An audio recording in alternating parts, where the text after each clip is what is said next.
Hello student, welcome back to my channel Samrat academy. Student, मेरे प्यारे विद्यार्थियों, जितने बच्चे 2023 बोर्ड एग्जाम देने वाले हैं तो उनके लिए वीडियो बहुत ही ज़्यादा इंपॉर्टेंट, अब तक की सबसे महत्वपूर्ण वीडियो है। इस मात्र एक वीडियो से आप चाहोगे तो पूरे के पूरे अंक ला सकते हो। मेरे प्यारे विद्यार्थियों, सभी महत्वपूर्ण प्रश्न एक ही साथ बताने वाला हूँ, वो भी हल के साथ। ठीक है, पूरा सोल्यूशन बताऊंगा, प्रश्न नहीं पूरा सोल्यूशन, प्रश्न के साथ पूरा सोल्यूशन। ठीक है, 2023 बोर्ड एग्जाम में इस बार हमने पूरा का पूरा तय कर लिया है कि सारे बच्चों का 95% लाना है, चाहे जो भी हो जाए, मुझे जितना भी वीडियो क्यों ना क्यों बनाना पड़े, चाहे जितना भी लिखना पड़े। मेरे प्यारे विद्यार्थियों, देखिए, साइंस का, सोशल साइंस का और आर्ट का आज के वीडियो में महत्वपूर्ण प्रश्न पूरा डिस्कस होगा। और इसी वीडियो के डिस्क्रिप्शन में लिंक मिलेगा आप लोगों को, और हिंदी के, इंग्लिश के, मैथ के वहाँ पे वीडियो आप लोगों को मिलेगी। क्योंकि मेरे प्यारे विद्यार्थियों, पूरा जब हम वीडियो बना रहे थे तो वहाँ पे 3 घंटे 3.5 घंटे का वीडियो बन गया, लेकिन यूट्यूब पे मतलब वो हमारा वो एक्सपोर्ट ही नहीं हो रहा था, इसलिए हमने 2 पार्ट में इसको चढ़ा दिया है। तो इसी वीडियो के डिस्क्रिप्शन में ये वाला मिलेगा, इसमें तीनों आप लोगों के 1.5 घंटे की वीडियो है। हिंदी, इंग्लिश, मैथ पूरा समाप्त हो गया है, और इस वीडियो में साइंस, सोशल साइंस और आर्ट कला समाप्त हो जाएगा। तो इस वीडियो को जरूर देख लीजिएगा, इसी वीडियो के डिस्क्रिप्शन में लिंक मिलेगा, उसको वहाँ पे क्लिक कीजिएगा, खुल जाएगा वो। ठीक है, तो चलिए वीडियो को लाइक कर देना, कम से कम तो 1000 लाइक तो आप तो पहुंचा सकते हो, क्योंकि बहुत मेहनत लगी इस वीडियो को बनाने में। ठीक है, चैनल को तो पूरा का पूरा सब्सक्राइब कर लेना, जितना हो सके, जितना बच्चों को जोड़ना है जोड़ लो, क्योंकि सारे बच्चे इस बार लेके आएंगे, 95% मेरा वादा है। तो चलिए वीडियो स्टार्ट करते हैं। ठीक है, पूरे के पूरे किताब को महत्वपूर्ण प्रश्न में आप लोगों को 60 महत्वपूर्ण प्रश्न बताने वाला हूं, जो कि आपके 2023 बोर्ड एग्जाम में इससे बाहर नहीं जाने वाला है। ठीक है, अगर 65 जो मैं प्रश्न आप लोगों को बताने वाला हूँ, 65% टोटल उतना तैयार कर लेते हो तो 20 नंबर के ऑब्जेक्टिव क्वेश्चन आप लोगों के पूरे फिक्स हैं। मतलब इसी वीडियो को आप लोग 2 बार देखो, 4 बार देखो, 5 बार देखो, इसके बाद कोई दूसरा वीडियो देखने की जरूरत नहीं पड़ेगी आपको। मतलब 65 प्रश्न आप तैयार करोगे तो 20 नंबर आप लोगों का फिक्स हो गया। ठीक है, और देखो, वो प्रश्न मैं लेकर आया हूँ कि जो हर साल बोर्ड एग्जाम में पूछे जाते हैं, वही प्रश्न लेकर आया हूँ। और देखो, वो प्रश्न, उसमें भी वो प्रश्न है जो कि 14 से लेकर अब तक 22 तक लगातार जो प्रश्न पूछे गए हैं। ठीक है, उन्हीं प्रश्नों को मैं लिया हूं। तो मेरे प्यारे विद्यार्थियों, 65 प्रश्न तैयार कर लेना। मैं इसलिए आप लोगों को अच्छे तरीके से तैयार करा रहा हूं, क्योंकि मेरा टारगेट मैंने फिक्स कर लिया है कि इस बार टारगेट सभी बच्चों का 95% आना ही चाहिए, और मैं पूरा तैयारी करा रहा हूं। तो वीडियो पे कम से कम 1000 लाइक तक टारगेट हमने रखा है, क्योंकि लिखने में बहुत ज्यादा वक्त लगा है। तो 1000 लाइक देखते हैं करवाते हैं कि नहीं आप लोग, और चैनल पे नहीं तो चैनल को जरूर सब्सक्राइब कर लेना आप लोगों को। तो चलिए, 65 में से कितना प्रश्न आप कर लेते हो वो भी देखना है। ठीक है, क्योंकि आपकी तैयारी अच्छी चल रही है। देखते हैं 65 में से कितना प्रश्न कर लेते हो, और जो नहीं कर पाएगा उससे एक ही रिक्वेस्ट होगा कि 65 प्रश्न एग्जाम टाइम तक पूरा का पूरा याद होना चाहिए। ठीक है, चलिए पहला प्रश्न पढ़ते हैं। देखिए, पहला प्रश्न पढ़ते हैं हम कि प्रिज्म से श्वेत प्रकाश की किरण के गुजरने पर सबसे अधिक विचलन होता है। कह रहा है कि जब प्रिज्म से श्वेत प्रकाश की किरण गुजरती है तो सर्वाधिक विचलन किस रंग का होता है। ठीक है, ठीक है, बताइए। ऑप्शन ए लाल रंग में, ऑप्शन बी पीले रंग में, ऑप्शन सी हरे रंग में, ऑप्शन डी बैगनी रंग में। ठीक है, तो बताइए कि जब प्रिज्म से जब श्वेत प्रकाश की किरण गुजरती है तो अधिक विचलन किस रंग का होता है। तो सबको मालूम होना चाहिए कि बैगनी रंग का। मतलब ऑप्शन डी जो है इस प्रश्न का राइट आंसर होगा। ये प्रश्न बहुत ज्यादा इंपॉर्टेंट, हर बार आता है। तो सबसे अधिक विचलन बैगनी रंग का, और सबसे कम पूछ लेता तो आप क्या बताते हैं, तो सबसे कम होता है लाल रंग का। तो ये दोनों पॉइंट आप लोगों को याद होना चाहिए। ठीक है, चलिए अगला प्रश्न देखते हैं, प्रश्न नंबर दूसरा। देखो, प्रश्न नंबर दूसरा क्या है, बहुत प्यारा प्रश्न है कि विद्युत जनित्र, जनित्र मतलब होता है जनरेटर। ठीक है, तो विद्युत जनित्र में रूपांतरण होता है। ऑप्शन ए विद्युत ऊर्जा का यांत्रिक ऊर्जा में, ऑप्शन बी यांत्रिक ऊर्जा का विद्युत ऊर्जा में, ऑप्शन सी यांत्रिक ऊर्जा का रासायनिक ऊर्जा में, ऑप्शन डी रासायनिक ऊर्जा का विद्युत ऊर्जा में। बताइए क्या होगा राइट आंसर। तो देखिए, जनित्र जो जनरेटर होता है, तो पहले उसे हम लोग हैंडल चलाते हैं, मतलब पहले उसको हम लोग यांत्रिक ऊर्जा देते हैं, तब जाके वह विद्युत ऊर्जा में चेंज होता है। मतलब ऑप्शन बी जो है इस प्रश्न का राइट आंसर हो जाएगा। मतलब पहले उसको हम यांत्रिक ऊर्जा देंगे, तब जाके वो विद्युत ऊर्जा में चेंज होगा। ठीक है, तो ये प्रश्न इंपॉर्टेंट है और इसको आप लोग याद कर लेना। ठीक है, अगला प्रश्न देखो, अगला प्रश्न क्या है। तो अगला प्रश्न देखिए, बहुत इंपॉर्टेंट है। और प्रश्न ये पूछ रहा है कि अगर 20 सेंटीमीटर फोकस दूरी वाले उत्तल दर्पण के सामने अगर 20 सेंटीमीटर की दूरी पर स्थित वस्तु का प्रतिबिंब बनता है। कह रहा है कि अगर उत्तल दर्पण है और उसकी फोकस दूरी आपको 20 सेंटीमीटर दिया है। ठीक है, और 20 सेंटीमीटर दूरी पर एक वस्तु खड़ी है, मतलब यू का वैल्यू दिया है आपको 20 सेंटीमीटर। ठीक है, तो कह रहा है कि प्रतिबिंब कहाँ बनेगा, मतलब वी का वैल्यू बताइए। तो जैसे आप 1/f बराबर 1/v प्लस 1/u का जैसे दर्पण सूत्र लगाओगे, और दर्पण सूत्र से जब आप v का वैल्यू कैलकुलेट करोगे, ठीक है, तो इसका आएगा आप लोगों का 10 सेंटीमीटर। दर्पण के पीछे, मतलब v का वैल्यू आएगा 10, ठीक है। और ऑप्शन पहला राइट आंसर हो जाएगा। इसको लगा लेना। f का वैल्यू मालूम ही चल गया है, u का वैल्यू मालूम ही चल गया। फार्मूले पे आप लोग रख के और v का वैल्यू कैलकुलेट करोगे तो ये पहला ऑप्शन आपको देखने को मिलेगा, मतलब v का वैल्यू आएगा 10, ठीक है। चलिए कर लेना। और ये प्रश्न तीसरा बहुत ज्यादा इंपॉर्टेंट है, ठीक है। चलिए प्रश्न नंबर 4 की तरफ बढ़ते हैं। चलिए देखिए प्रश्न नंबर 4 बहुत प्यारा प्रश्न है। प्रश्न नंबर 4 यह है कि 220 वोल्ट और 100 वाट के विद्युत बल्ब के तंतु का प्रतिरोध होगा, ठीक है।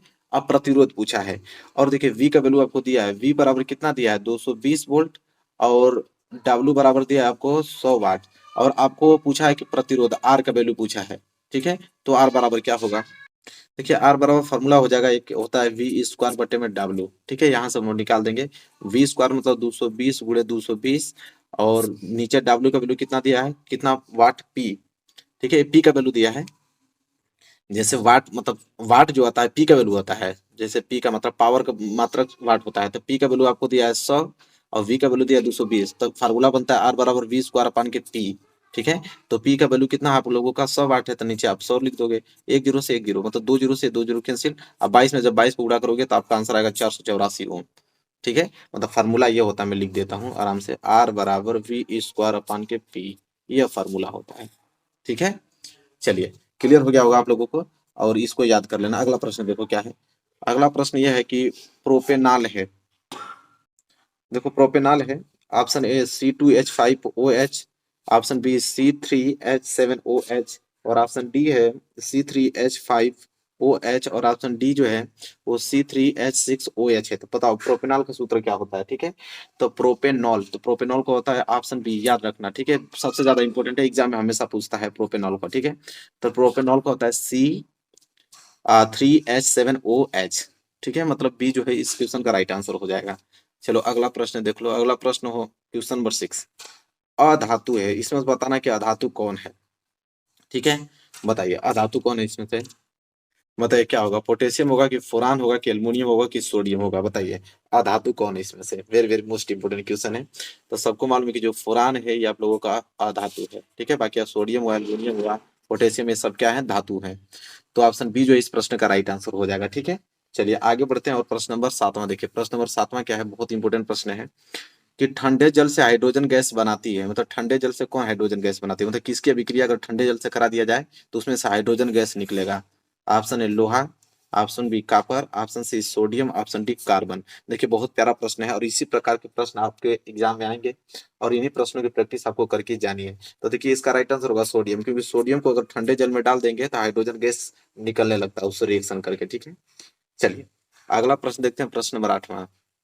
देखिए प्रश्न नंबर 8वां क्या है कि मनुष्य में वृक्क एक तंत्र का भाग है जो संबंधित है। मनुष्य में वृक्क, वृक्क मतलब क्या होता है, सबको मालूम है किडनी, वृक्क मतलब क्या होता है, किडनी। अब किडनी एक तंत्र का भाग है जो संबंधित किससे है, ऑप्शन है पोषण से, ऑप्शन बी श्वसन से, ऑप्शन डी उत्सर्जन से, ऑप्शन डी परिवहन से। तो देखिए मनुष्य में वृक्क जो है वो किससे संबंधित होता है, तो उत्सर्जन से होता है, ठीक है। चलिए क्योंकि किडनी से ही टॉयलेट बनता है और वो उत्सर्जन का काम करता है, आपको मालूम है, ठीक है। तो ऑप्शन सी जो इस प्रश्न का राइट आंसर होगा।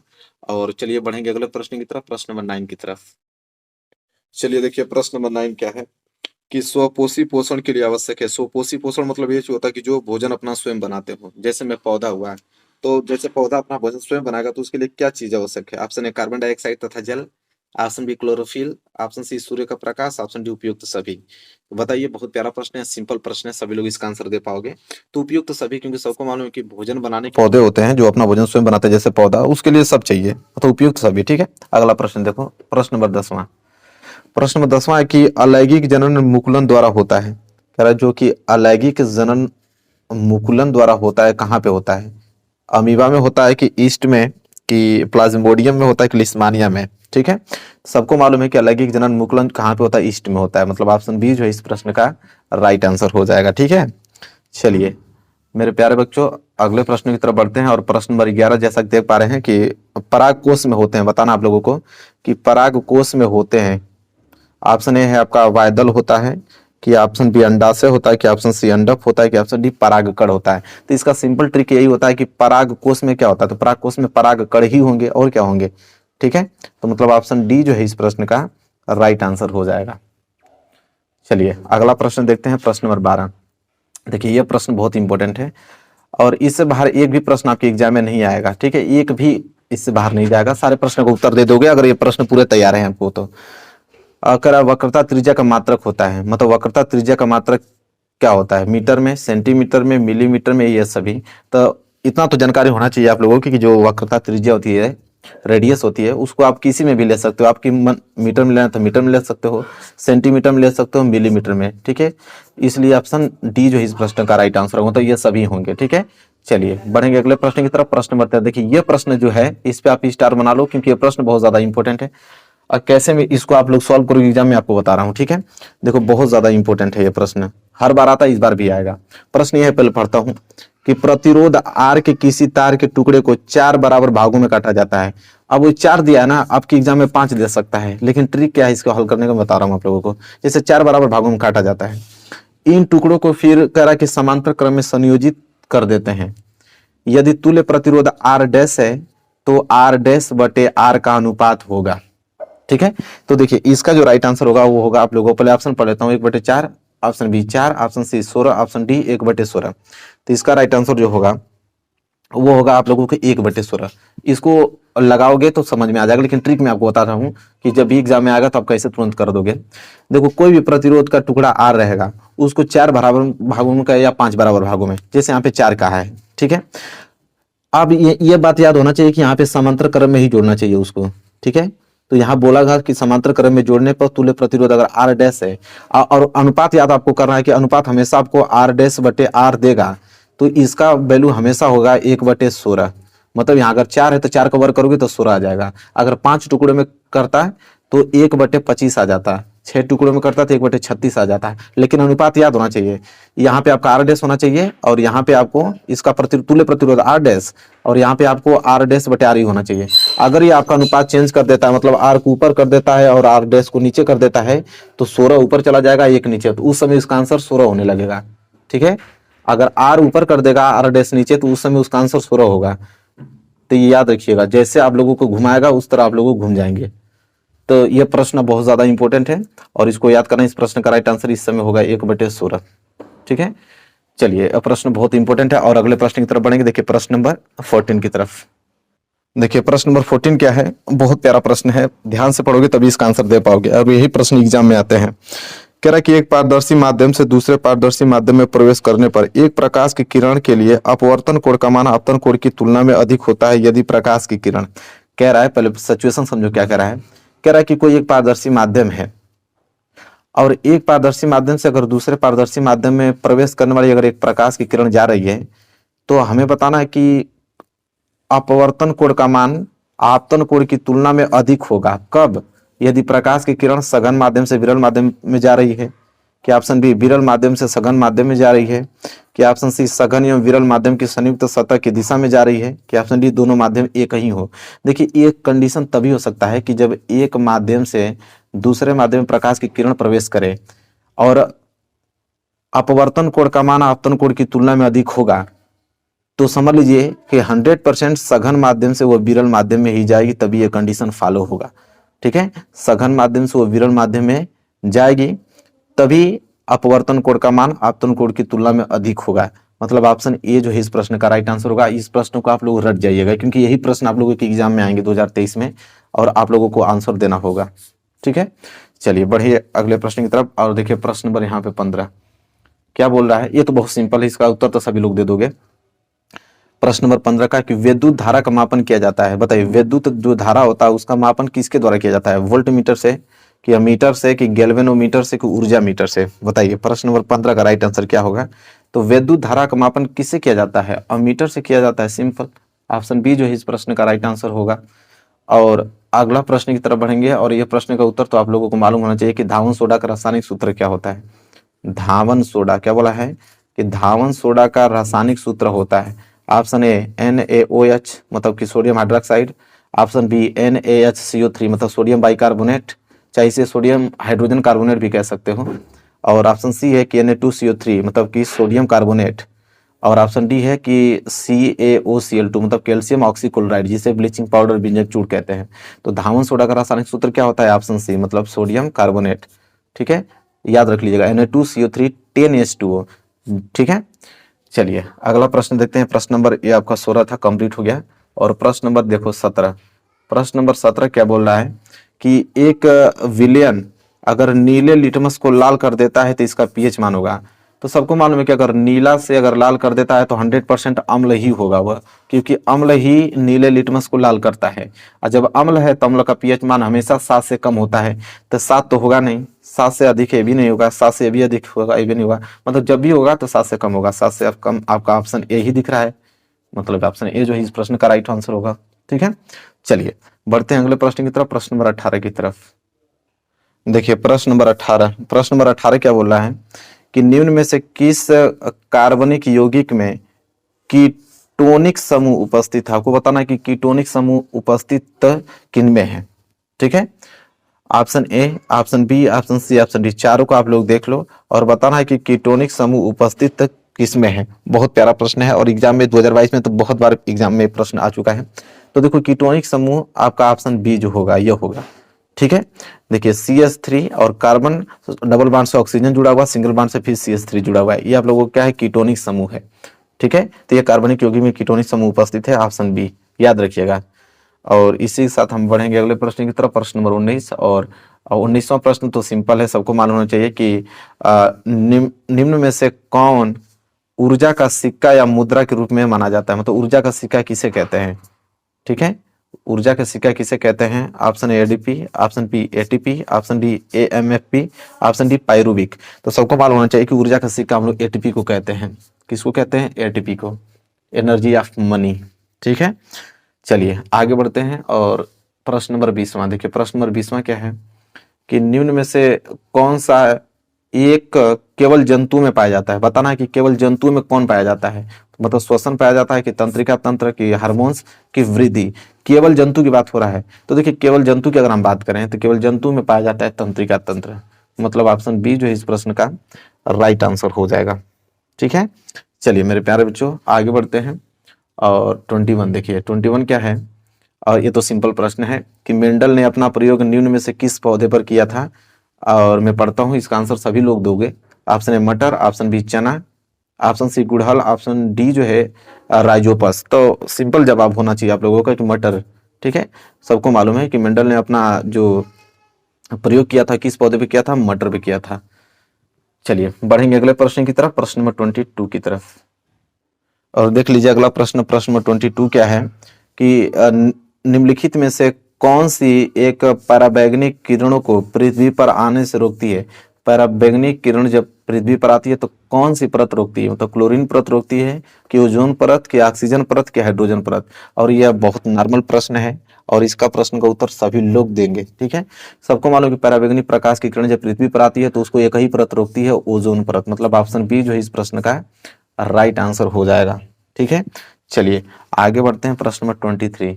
देखिए प्रश्न नंबर 23 सिंपल क्वेश्चन है कि एक गोलीय दर्पण की अगर वक्रता त्रिज्या आपको दिया है कि 30 सेंटीमीटर है, वक्रता त्रिज्या मतलब आर का वैल्यू आपको दिया है कि 30 सेंटीमीटर है, उसकी फोकस दूरी पूछ रहा है। फोकस दूरी मतलब एफ का वैल्यू, तो एफ बराबर क्या होता है R/2। तो आर यहाँ पे क्या आपका 30 और 30 का आधा करोगे तो कितना आ जाएगा 15, मतलब ऑप्शन बी। देखो ऑप्शन बी जो इस प्रश्न का राइट आंसर हो जाएगा। तो इस प्रकार के प्रश्न आपको देखने को जरूर मिलेगा एक प्रश्न और इस फार्मूले पे, और 1 नंबर आप लोगों का क्लियर हो जाएगा, ठीक है। चलिए अगला देख लीजिए, प्रश्न नंबर 24। प्रश्न नंबर 24 ये कह रहा है कि किसी वस्तु का अगर आभासी और सीधा और अगर बड़ा प्रतिबिंब प्राप्त करने के लिए वस्तु को उत्तल लेंस के सामने रखते हैं। कह रहा है कि अगर लेंस हमारे पास उत्तल लेंस है और वस्तु को अगर हम कहाँ पे रखेंगे कि हमें वस्तु का जो प्रतिबिंब मिलेगा वो आभासी देखने को मिलेगा, सीधा मिलेगा और वस्तु से बड़ा देखने को मिलेगा, मतलब किस लोकेशन पे रखेंगे। और ऑप्शन पढ़ता हूँ बताइए, मतलब लेंस के मुख्य फोकस पे रखेंगे कि फोकस दूरी के दोगुनी दूरी पर रखेंगे कि ऑप्शन सी अनंत पर रखेंगे कि ऑप्शन डी लेंस के प्रकाशिक केंद्र और प्रथम मुख्य फोकस के बीच रखेंगे। तो मेरे प्यारे बच्चों सोच समझ के जवाब दीजिएगा, प्रश्न बहुत ज्यादा इंपॉर्टेंट है। राइट आंसर इसका होगा ऑप्शन नंबर डी, क्योंकि लेंस के प्रकाशिक केंद्र O के बीच और प्रथम फोकस मतलब F1 के बीच अगर वस्तु को आप रख देते हो तो 100% उसका प्रतिबिंब जो बनेगा वो वस्तु से बड़ा बनता है, सीधा बनता है और आभासी देखने को मिलेगा आप लोगों को। तो ये कहाँ रखेंगे, तो प्रकाशिक केंद्र और प्रथम मुख्य फोकस के बीच रखेंगे, ठीक है। चलिए मेरे प्यारे बच्चों 25 की तरफ बढ़ते हैं। देखिए 25 प्रश्न यह है कि विद्युत ऊर्जा का मापन करते हैं। बताइए विद्युत ऊर्जा जो है उसका मापन करते हैं किसके द्वारा, मतलब विद्युत जनित्र के द्वारा करते हैं कि धारामापी द्वारा करते हैं कि अमीटर द्वारा करते हैं कि विद्युत मोटर द्वारा। देखिए विद्युत ऊर्जा की बात कर रहा था, विद्युत ऊर्जा का अगर मापन किया जाता है तो धारामापी द्वारा किया जाता है। ठीक है, विद्युत ऊर्जा का मापन। ठीक है, चलिए मेरे प्यारे बच्चों 25 भी प्रश्न यहाँ पे क्लियर हो गया और 26 की तरफ बढ़ते हैं। चलिए आइए देखिए 26 क्या है कि विद्युत ऊर्जा का मात्रक है। विद्युत ऊर्जा का मात्रक क्या होता है, वोल्ट होता है कि वाट होता है कि किलोवाट होता है कि किलोवाट घंटा होता है। देखिए ये सिंपल आप लोगों का है तो मात्रक आप लोगों को याद होना ही चाहिए। विद्युत ऊर्जा पूछा है ना, तो विद्युत ऊर्जा का मात्रक किलोवाट घंटा होता है।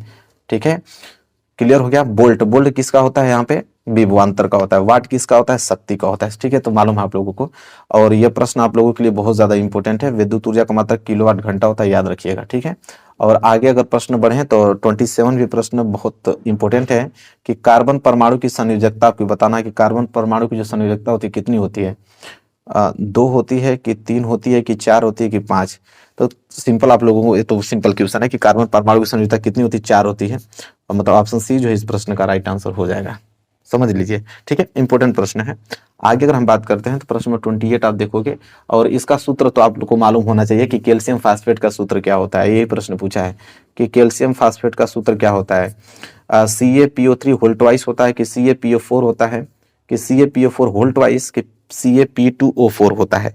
कैल्शियम फास्फेट की बात कर रहा है ना, तो कैल्शियम फास्फेट का सूत्र होगा option C, CaPO4 whole twice होता है। तो यह आप लोगों को जो सूत्र है, रासायनिक सूत्र याद होना चाहिए आप लोगों को। तो कैल्शियम फास्फेट पूछता है एग्जाम में, 2022 में भी पूछा था ये प्रश्न और लगातार प्रश्न पूछे आ रहे हैं। हमने आपको आगे ही बताया कि 2014 से लेकर अब तक 2022 तक जितने प्रश्न पूछे गए वही इस वीडियो में आपको बताया जा रहे हैं। इससे बाहर तो प्रश्न आना आएगा ही नहीं। ठीक है, और अगला प्रश्न देखते हैं। अगला प्रश्न रिएक्शन है, आपको रिएक्शन देख के आपको बताना पड़ेगा कि कौन सा रिएक्शन हुआ है। रासायनिक समीकरण आपको नीचे दिया हुआ, देखिए बेरियम क्लोराइड का, देखिए बेरियम क्लोराइड एक्वेस के फॉर्म में, मतलब जलीय विलयन में है, और H2SO4 सल्फ्यूरिक अम्ल ये भी एक्वेस के फॉर्म में। ये दोनों आपस में अभिक्रिया करके बेरियम सल्फेट बना रहे हैं जो कि ठोस के रूप में प्राप्त हो रहा है, और HCl हाइड्रोक्लोरिक अम्ल बना रहे हैं जो कि एक्वेस के फॉर्म में उपस्थित हो रहा है। और पूछ रहा है कि किस प्रकार की अभिक्रिया है, योगात्मक अभिक्रिया है कि निराकरण अभिक्रिया है कि अवक्षेपण अभिक्रिया है कि इनमें से कोई नहीं। एक ट्रिक बताता हूँ मेरे प्यारे बच्चों कि जब भी रिएक्शन होता है और रिएक्शन के पश्चात, ये तो आपका अभिकर्मक होते हैं और ये आपका उत्पाद होता है। तो जब भी आपका रिएक्शन होता है और उत्पाद में आपको देखना है, अगर उत्पाद में कोई चीज अगर ठोस के रूप में आए, जैसे यहाँ पे एस सॉलिड के रूप में, ठोस के रूप में कोई चीज अगर ठोस के रूप में अगर उत्पाद के रूप में प्राप्त हो रहा है तो 100% यहाँ पे अवक्षेपण अभिक्रिया होगा। तुरंत आंख बंद करके आप लोगों को ट्रिक लगा देना अवक्षेपण अभिक्रिया पे। ठीक है, क्योंकि ठोस के अवक्षेप प्राप्त होते हैं, अवक्षेप प्राप्त होते हैं मतलब अवक्षेपण अभिक्रिया हुई। ठीक है, चलिए 30वें प्रश्न की तरफ बढ़ते हैं। देखिए मेरे प्यारे बच्चों, तीसरा प्रश्न जो है, यह 30वां बहुत इंपॉर्टेंट प्रश्न है कि क्लोरोफिल अवशोषित करता है। देखिए क्लोरोफिल हरी पत्तियों में पाया जाता है, सबको मालूम है। तो हरी पत्तियों में जो क्लोरोफिल पाया जाता है वो किसको अवशोषित करता है, जल को कि खनिज लवण को कि प्रकाश ऊर्जा को कि ऑक्सीजन को। बताइए, बहुत प्यारा प्रश्न है। तो देखिए क्लोरोफिल जो है ना वो आपको प्रकाश ऊर्जा को अवशोषित करता है, सूर्य के प्रकाश को क्या करता है, अवशोषित करता है क्लोरोफिल। मतलब ऑप्शन सी जो है इस प्रश्न का राइट आंसर होगा। अगला प्रश्न देखिए और बताइए क्या होगा इसका राइट आंसर। और इनका तो मालूम होना चाहिए आप लोगों को कि जो जैव विकास का सिद्धांत था, तो जैव विकास का सिद्धांत प्रतिपादित करने वाले जो साइंटिस्ट थे कौन थे, चार्ल्स डार्विन थे कि ग्रेगर मेंडल थे कि जगदीश चंद्र बोस थे कि हरगोविंद खुराना थे। देखिए जैव विकास का जो सिद्धांत दिए थे वो चार्ल्स डार्विन थे। कौन, चार्ल्स डार्विन। मतलब ऑप्शन ए जो है इस प्रश्न का राइट आंसर हो जाएगा। ठीक है मेरे प्यारे बच्चों, अगला प्रश्न देख लीजिए आप 32 और इस जल्दी से आंसर आप इसका बताइए हमें कि मानव में भ्रूण, बोला है कि मानव में भ्रूण को पोषण कहाँ मिलता है, अंडाशय से मिलता है कि प्लेसेंटा से मिलता है कि वृक्क से मिलता है कि फेलोपियन ट्यूब से मिलता है। मानव में भ्रूण को जो पोषण मिलता है वो कहाँ से मिलता है, बहुत इंपॉर्टेंट प्रश्न है। तो देखिए मानव में जो भ्रूण को पोषण मिलता है वो प्लेसेंटा से मिलता है। और यह प्रश्न देखिए वाकई में बहुत ज़्यादा पॉपुलर प्रश्न है और बहुत सारे बच्चे इसको छोड़ के आएंगे, लेकिन आप लोगों को इसकी प्रैक्टिस करनी है बार बार। ठीक है, चलिए मेरे प्यारे बच्चों अगले प्रश्नों की तरफ बढ़ते हैं।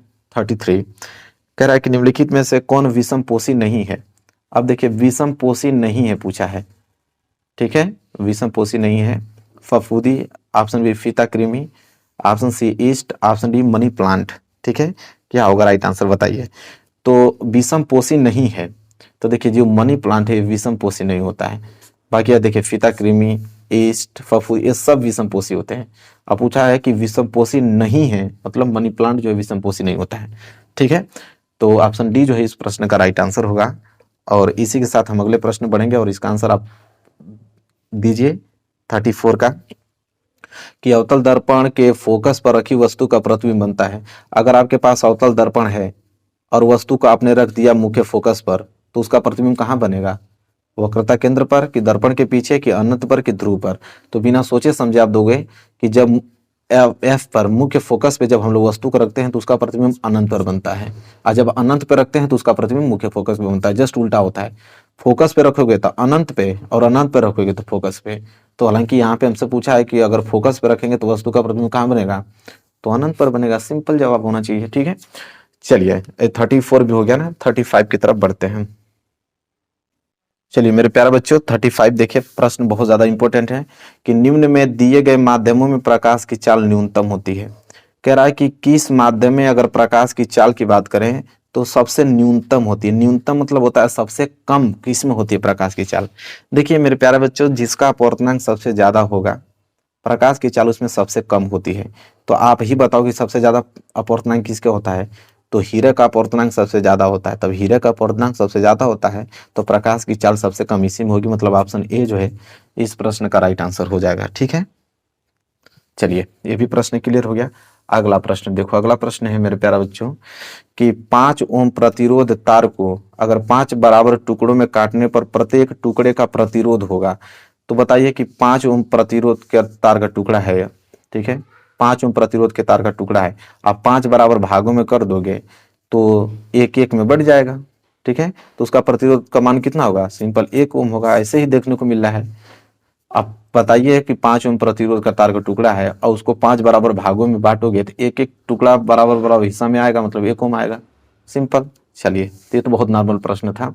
और ये भी प्रश्न बहुत भारी थोड़ी है कि विद्युत शक्ति का मात्रक तो पूछ रहा है कि शक्ति का मात्रक क्या होता है? वोल्ट होता है कि वाट होता है कि एम्पियर होता है कि ओम होता है? तो देखिए विद्युत शक्ति का मात्रक तो सबको मालूम है कि शक्ति किस में नापी जाती है? वाट में नापी जाती है।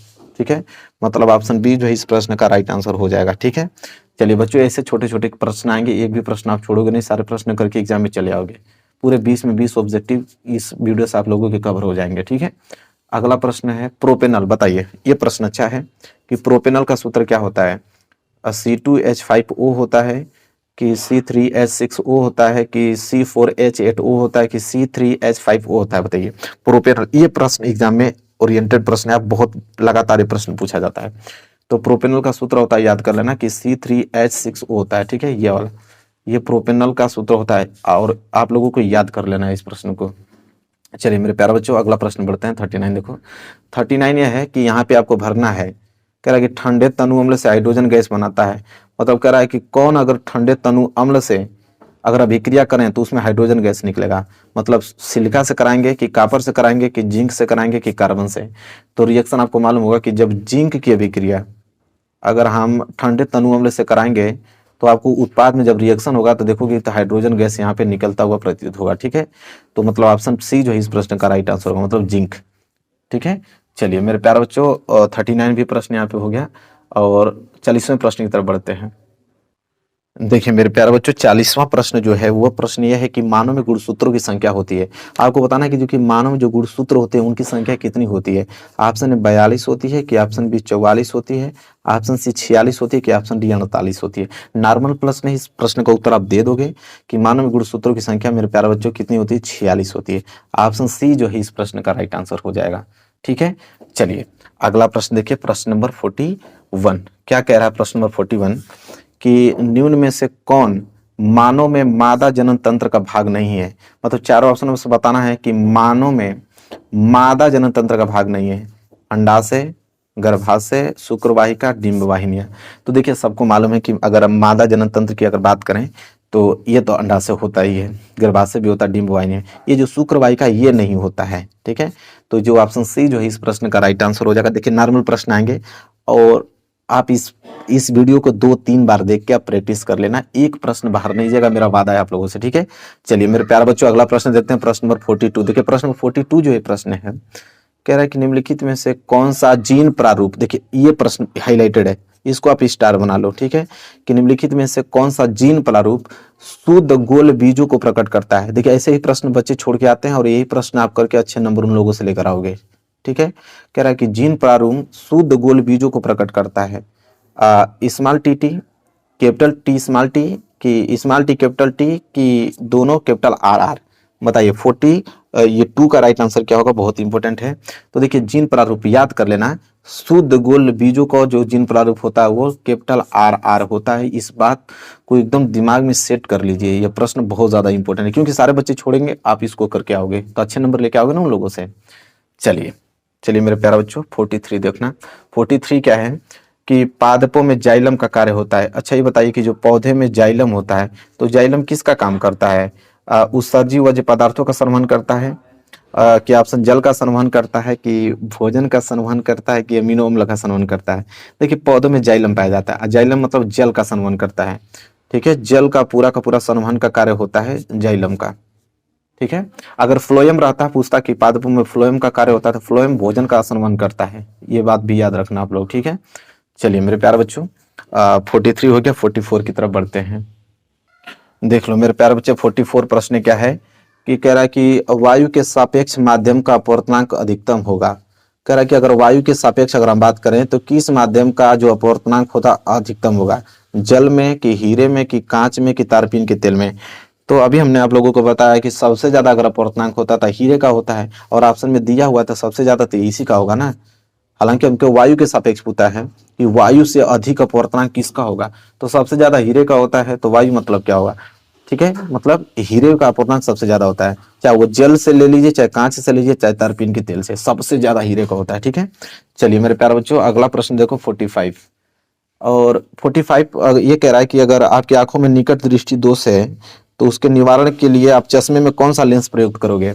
ऑप्शन ए अवतल लेंस, ऑप्शन बी अवतल दर्पण, ऑप्शन सी उत्तल लेंस, और ऑप्शन डी उत्तल दर्पण। एक बात तो आप अभी याद कर लो कि चश्मे में दर्पण का प्रयोग तो कभी होगा नहीं, तो दर्पण वाले ऑप्शन तो ऐसे ही गलत हो जाएंगे, जब भी होगा तो लेंस होगा, और वो भी लेंस कौन सा होगा, तो निकट दृष्टि दोष है, और निकट दृष्टि दोष में हम लोग अवतल लेंस का प्रयोग करते हैं। अगर आपकी आंखों में निकट दृष्टि दोष है, दूर दृष्टि दोष रहता तो उत्तल लेंस का प्रयोग करते हैं, ठीक है। तो ये बात आप लोगों को क्लियर होनी चाहिए।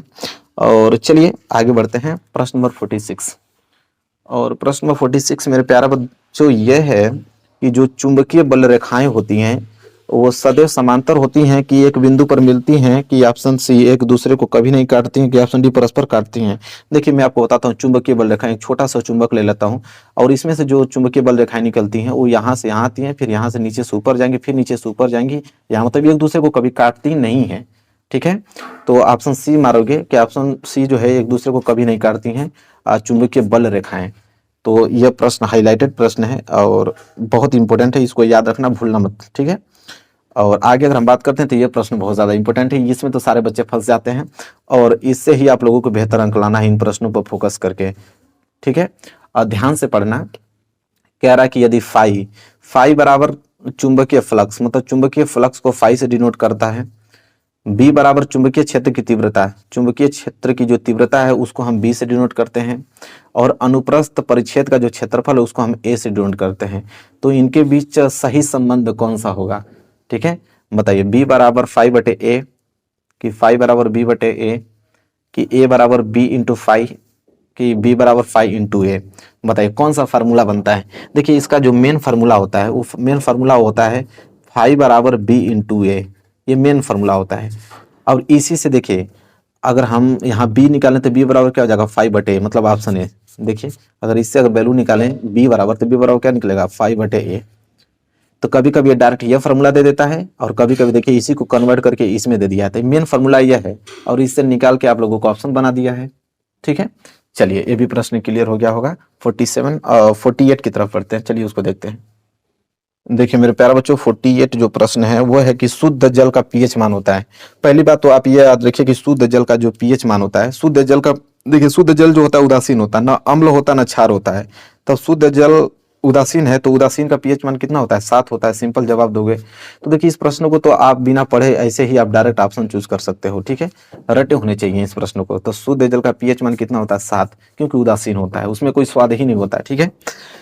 49 देखो, 49 क्या है यहाँ पे, कह रहा है कि अम्ल से हाइड्रोजन हटाने वाला धातु है। अगर अम्ल से अगर हाइड्रोजन हटाने वाला धातु कौन सा है? यहाँ पे जिंक है, कॉपर है, कि यहाँ पे एजी है कि एचजी है, पारा है, बताइए कौन अम्ल से हाइड्रोजन हटा सकता है? ठीक है, तो अम्ल से हाइड्रोजन वही हटा सकता है कि जो हाइड्रोजन से अधिक अभिक्रियाशील हो, क्योंकि अधिक अभिक्रियाशील तत्व ही तो कम अभिक्रियाशील वाले तत्व को हटाएगा। तो आप देख लो कि हाइड्रोजन से कौन अधिक अभिक्रियाशील है, तो इसका राइट आंसर होगा एजी, क्योंकि एजी जो है वो हाइड्रोजन से अधिक अभिक्रियाशील है। बाकी देखिए जिंक हुआ, कॉपर हुआ, ये जो पारा हुआ, ये सभी हाइड्रोजन से कम है, तो हाइड्रोजन को तो हटाएंगे नहीं। एजी जो है अधिक अभिक्रियाशील है, हाइड्रोजन को तुरंत हटा देगा, ठीक है। चलिए अगला प्रश्न देखिए, प्रश्न नंबर 50वां क्या है। हाँ देखिए ये प्रश्न आना चाहिए, प्रोपेन का रासायनिक सूत्र पूछ लेता है आप लोगों के एग्जाम में कि प्रोपेन का जो रासायनिक सूत्र है क्या होता है? CH4 होता है कि C3H8 होता है कि C4H10 होता है कि C2H6 होता है? प्रोपेन का रासायनिक सूत्र पूछ रहा है, ठीक है, बहुत प्यारा प्रश्न है और बहुत बार एग्जाम में आता है। याद रखना आप इसका कि C3H8 होता है, ठीक है, C3H8 होता है प्रोपेन का रासायनिक सूत्र, ठीक है। चलिए भूलिएगा मत, ये प्रश्न हर बार आता है, इस बार भी आएगा। और अगला बात करें प्रश्न लेकर, तो प्रश्न नंबर 51 बहुत प्यारा प्रश्न है कि वह प्रक्रिया जिनमें जटिल कार्बनिक अणु सरल अणुओं में टूटते हैं उपचयी अभिक्रिया कहलाता है कि अपचयी अभिक्रिया कहलाते हैं कि ये तथा बी दोनों कहलाते हैं कि सामान्य अभिक्रिया कहलाती है? देखिए वह प्रक्रिया जिसमें जो जटिल, जो कठोर जटिल पदार्थ होते हैं, वो कार्बनिक अणु वो सरल अणुओं में टूटता है, तो उस प्रक्रिया को हम बोलते हैं अपचयी अभिक्रियाएं। क्या बोलते हैं? अपचयी, मतलब अपक्षय हो जाना उसका, ठीक है, टूट जाना है, सरल टुकड़ों में बट जाना है। तो कौन सी अभिक्रिया होगा? अपचयी अभिक्रिया होगा, मतलब ऑप्शन बी जो इस प्रश्न का राइट आंसर होगा। और ऐसे प्रश्न बनेंगे हमेशा और एक भी प्रश्न बाहर नहीं जाएगा, बस आप लोगों को अच्छे से तैयारी करनी है, ठीक है। 51 क्लियर हो गया ना, 52 की तरफ बढ़ते हैं। देखिए मेरे प्यारे बच्चों 52 क्या प्रश्न है? 52 मेरे प्यारे बच्चों यह है कि चर्मदाया पेलाग्रा रोग निम्नलिखित में से किस विटामिन की कमी से होता है? तो देखिए चर्मदाह जो रोग होता है आपके स्किन इन्फेक्शन रोग होते हैं, यह मतलब किस विटामिन की कमी से होता है आपको पूछ रहा है। Vitamin B1, vitamin B2, vitamin B6, vitamin B12। तो देखिए आप लोगों को जो बॉडी आप लोगों के इन्फेक्शन जो रोग होता है, चर्मदाह रोग, वो किस विटामिन की कमी से होता है ये पूछ रहा है, ठीक है। तो विटामिन B6 याद रखना, विटामिन B6 अगर आपके शरीर में कमी है तो ऐसे रोग आपको देखने को मिलेगा, ठीक है। चलिए 52 क्लियर हो गया। 53 देखो, 53 क्या है? हीमोग्लोबिन महत्वपूर्ण भूमिका निभाता है। तो आपके शरीर में जो हीमोग्लोबिन होता है जिसके कारण आपका ब्लड रेड होता है, तो उसका मुख्य भूमिका क्या होता है? श्वसन में कि उत्सर्जन में कि पाचन में कि पोषण में? सबको मालूम होना चाहिए कि 53 का राइट आंसर होगा श्वसन में, क्योंकि हीमोग्लोबिन का मुख्य कार्य ही होता है कि श्वसन में, ठीक है, ऑक्सीजन का संवहन करना, कार्बन डाइऑक्साइड को ले जाना छोड़ना, ठीक है। चलो ऑप्शन ए जो इस प्रश्न का राइट आंसर होगा, याद रखना, बहुत इंपॉर्टेंट प्रश्न है। और आगे अगर हम बात करें तो देखो अगला प्रश्न आ ही गया कि फ्लोएम द्वारा भोजन का स्थानांतरण होता है। ये प्रश्न बहुत ज्यादा इंपॉर्टेंट है। देखो फ्लोएम द्वारा भोजन का स्थानांतरण होता है प्रोटीनों के रूप में, वसाओं के रूप में, सुक्रोज के रूप में, वसीय अम्लों के रूप में। हमने बताया कि देखिए जाइलम जल का संवहन करता है, पहली बात। फ्लोएम भोजन का संवहन करता है, लेकिन इसमें प्रश्न यह है कि फ्लोएम भोजन का तो संवहन करता है, लेकिन किस रूप में करता है ये पूछ रहा है। तो देखना है सुक्रोज के रूप में, याद रखना कि सुक्रोज के रूप में उसको कन्वर्ट करके वहां पे संवहन करता है, ठीक है। तो ऑप्शन सी जो है इस प्रश्न का राइट आंसर हो जाएगा, ठीक है मेरे प्यारे बच्चों। 54 जो है क्लियर हो गया होगा। अगला प्रश्न देखो 55 प्रश्न क्या है कि कोई दर्पण किसी भी वस्तु का प्रतिबिंब सदैव सीधा बनाता है, दर्पण है। कह रहा है कि कोई दर्पण है, अगर किसी वस्तु का अगर वो प्रतिबिंब हमेशा सदैव सीधा बनाता है, कौन सा दर्पण हो सकता है बताओ? समतल दर्पण होगा कि उत्तल दर्पण होगा कि अवतल दर्पण होगा कि समतल या उत्तल दोनों होगा? तो देखो बहुत लोग कंफ्यूज हो जाते हैं इस प्रश्न में, लेकिन हालांकि कंफ्यूज नहीं होना आप लोगों को। इसका राइट आंसर होगा डी, क्योंकि समतल दर्पण में भी सीधा प्रतिबिंब देखने को आपको मिलता है और उत्तल दर्पण में भी आप लोगों को सीधा प्रतिबिंब देखने को मिलता है। मतलब दोनों ऑप्शन में दिया है, इसलिए ऑप्शन डी मारेंगे, ठीक है, क्योंकि दोनों में आप लोगों को सीधा ही प्रतिबिंब देखने को मिलता है, ठीक है मेरे प्यारे बच्चों। भूलिएगा मत, प्रश्न बहुत ज्यादा इंपॉर्टेंट है। अगर हम आगे बात करें तो चलिए 56 की तरफ बढ़ते हैं, उसको देखते हैं। चलिए देख लेते हैं 56 प्रश्न। 56 है कि स्वस्थ आंख के लिए दूर बिंदु होता है। अगर आपका आंख बिल्कुल स्वस्थ है तो आप कितनी दूर तक देख सकते हैं बताइए? 25 सेंटीमीटर तक, अनंत तक, कि 100 सेंटीमीटर, कि 50 सेंटीमीटर। बिल्कुल, अगर आपकी आंखें स्वस्थ हैं तो आप अनंत दूरी तक देख सकते हो। मतलब देखिए, जैसे हम लोग अपनी आंखों से चंद्रमा को देख लेते हैं, ठीक है, और हम लोग यहाँ से सूर्य को देख लेते हैं, तो यहाँ से चंद्रमा और सूर्य के प्रकाश की दूरी कितनी है? अनंत दूरी तक है। मतलब ऑप्शन बी जो इस प्रश्न का राइट आंसर होगा। ठीक है, चलिए अगला प्रश्न देख लो, प्रश्न नंबर 57। 57 प्रश्न यह है कि किसी चालक में अगर 2 एम्पियर की धारा प्रवाहित हो रही है तो 2 सेकंड में चालक से गुजरने वाले आवेश की मात्रा होगी।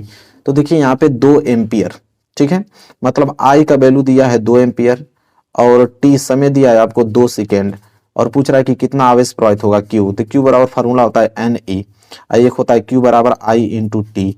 तो आई का वैल्यू कितना दिया? 2 एम्पियर, टी का वैल्यू दिया 2 सेकेंड, 2 दूनी के 4 कूलाम, क्योंकि आवेश का मात्रा क्या होता है? कूलाम। तो 4 कूलाम आ जाएगा। मतलब ऑप्शन ए जो इस प्रश्न का राइट आंसर हो जाएगा। तो जब भी आपसे प्रश्न पूछे कि किसी चालक में 2 एम्पियर की धारा प्रवाहित हो रही है 2 सेकेंड में, तो कितना आवेश बह रहा है? तो 4 कूलाम आवेश बह रहा है इस फार्मूले से, क्यू बराबर आई टी से। ठीक है, चलिए मेरे प्यारे बच्चों 58 देखो, 58 है कि प्रेरित विद्युत धारा की अगर दिशा ज्ञात करने के लिए कौन सा नियम लगाएंगे हम लोग? अगर प्रेरित विद्युत धारा की दिशा ज्ञात करना है तो कौन सा नियम लगाएंगे? फ्लेमिंग के दाएं हाथ का नियम, कि फ्लेमिंग के बाएं हाथ का नियम, कि ओम का नियम, कि इनमें से कोई नहीं? बताइए 58 का राइट आंसर क्या होगा? तो देखिए सबको मालूम प्रेरित विद्युत धारा अगर ज्ञात करना है तो हम लोग कौन सा नियम लगाएंगे? फ्लेमिंग के दाएं हाथ का नियम।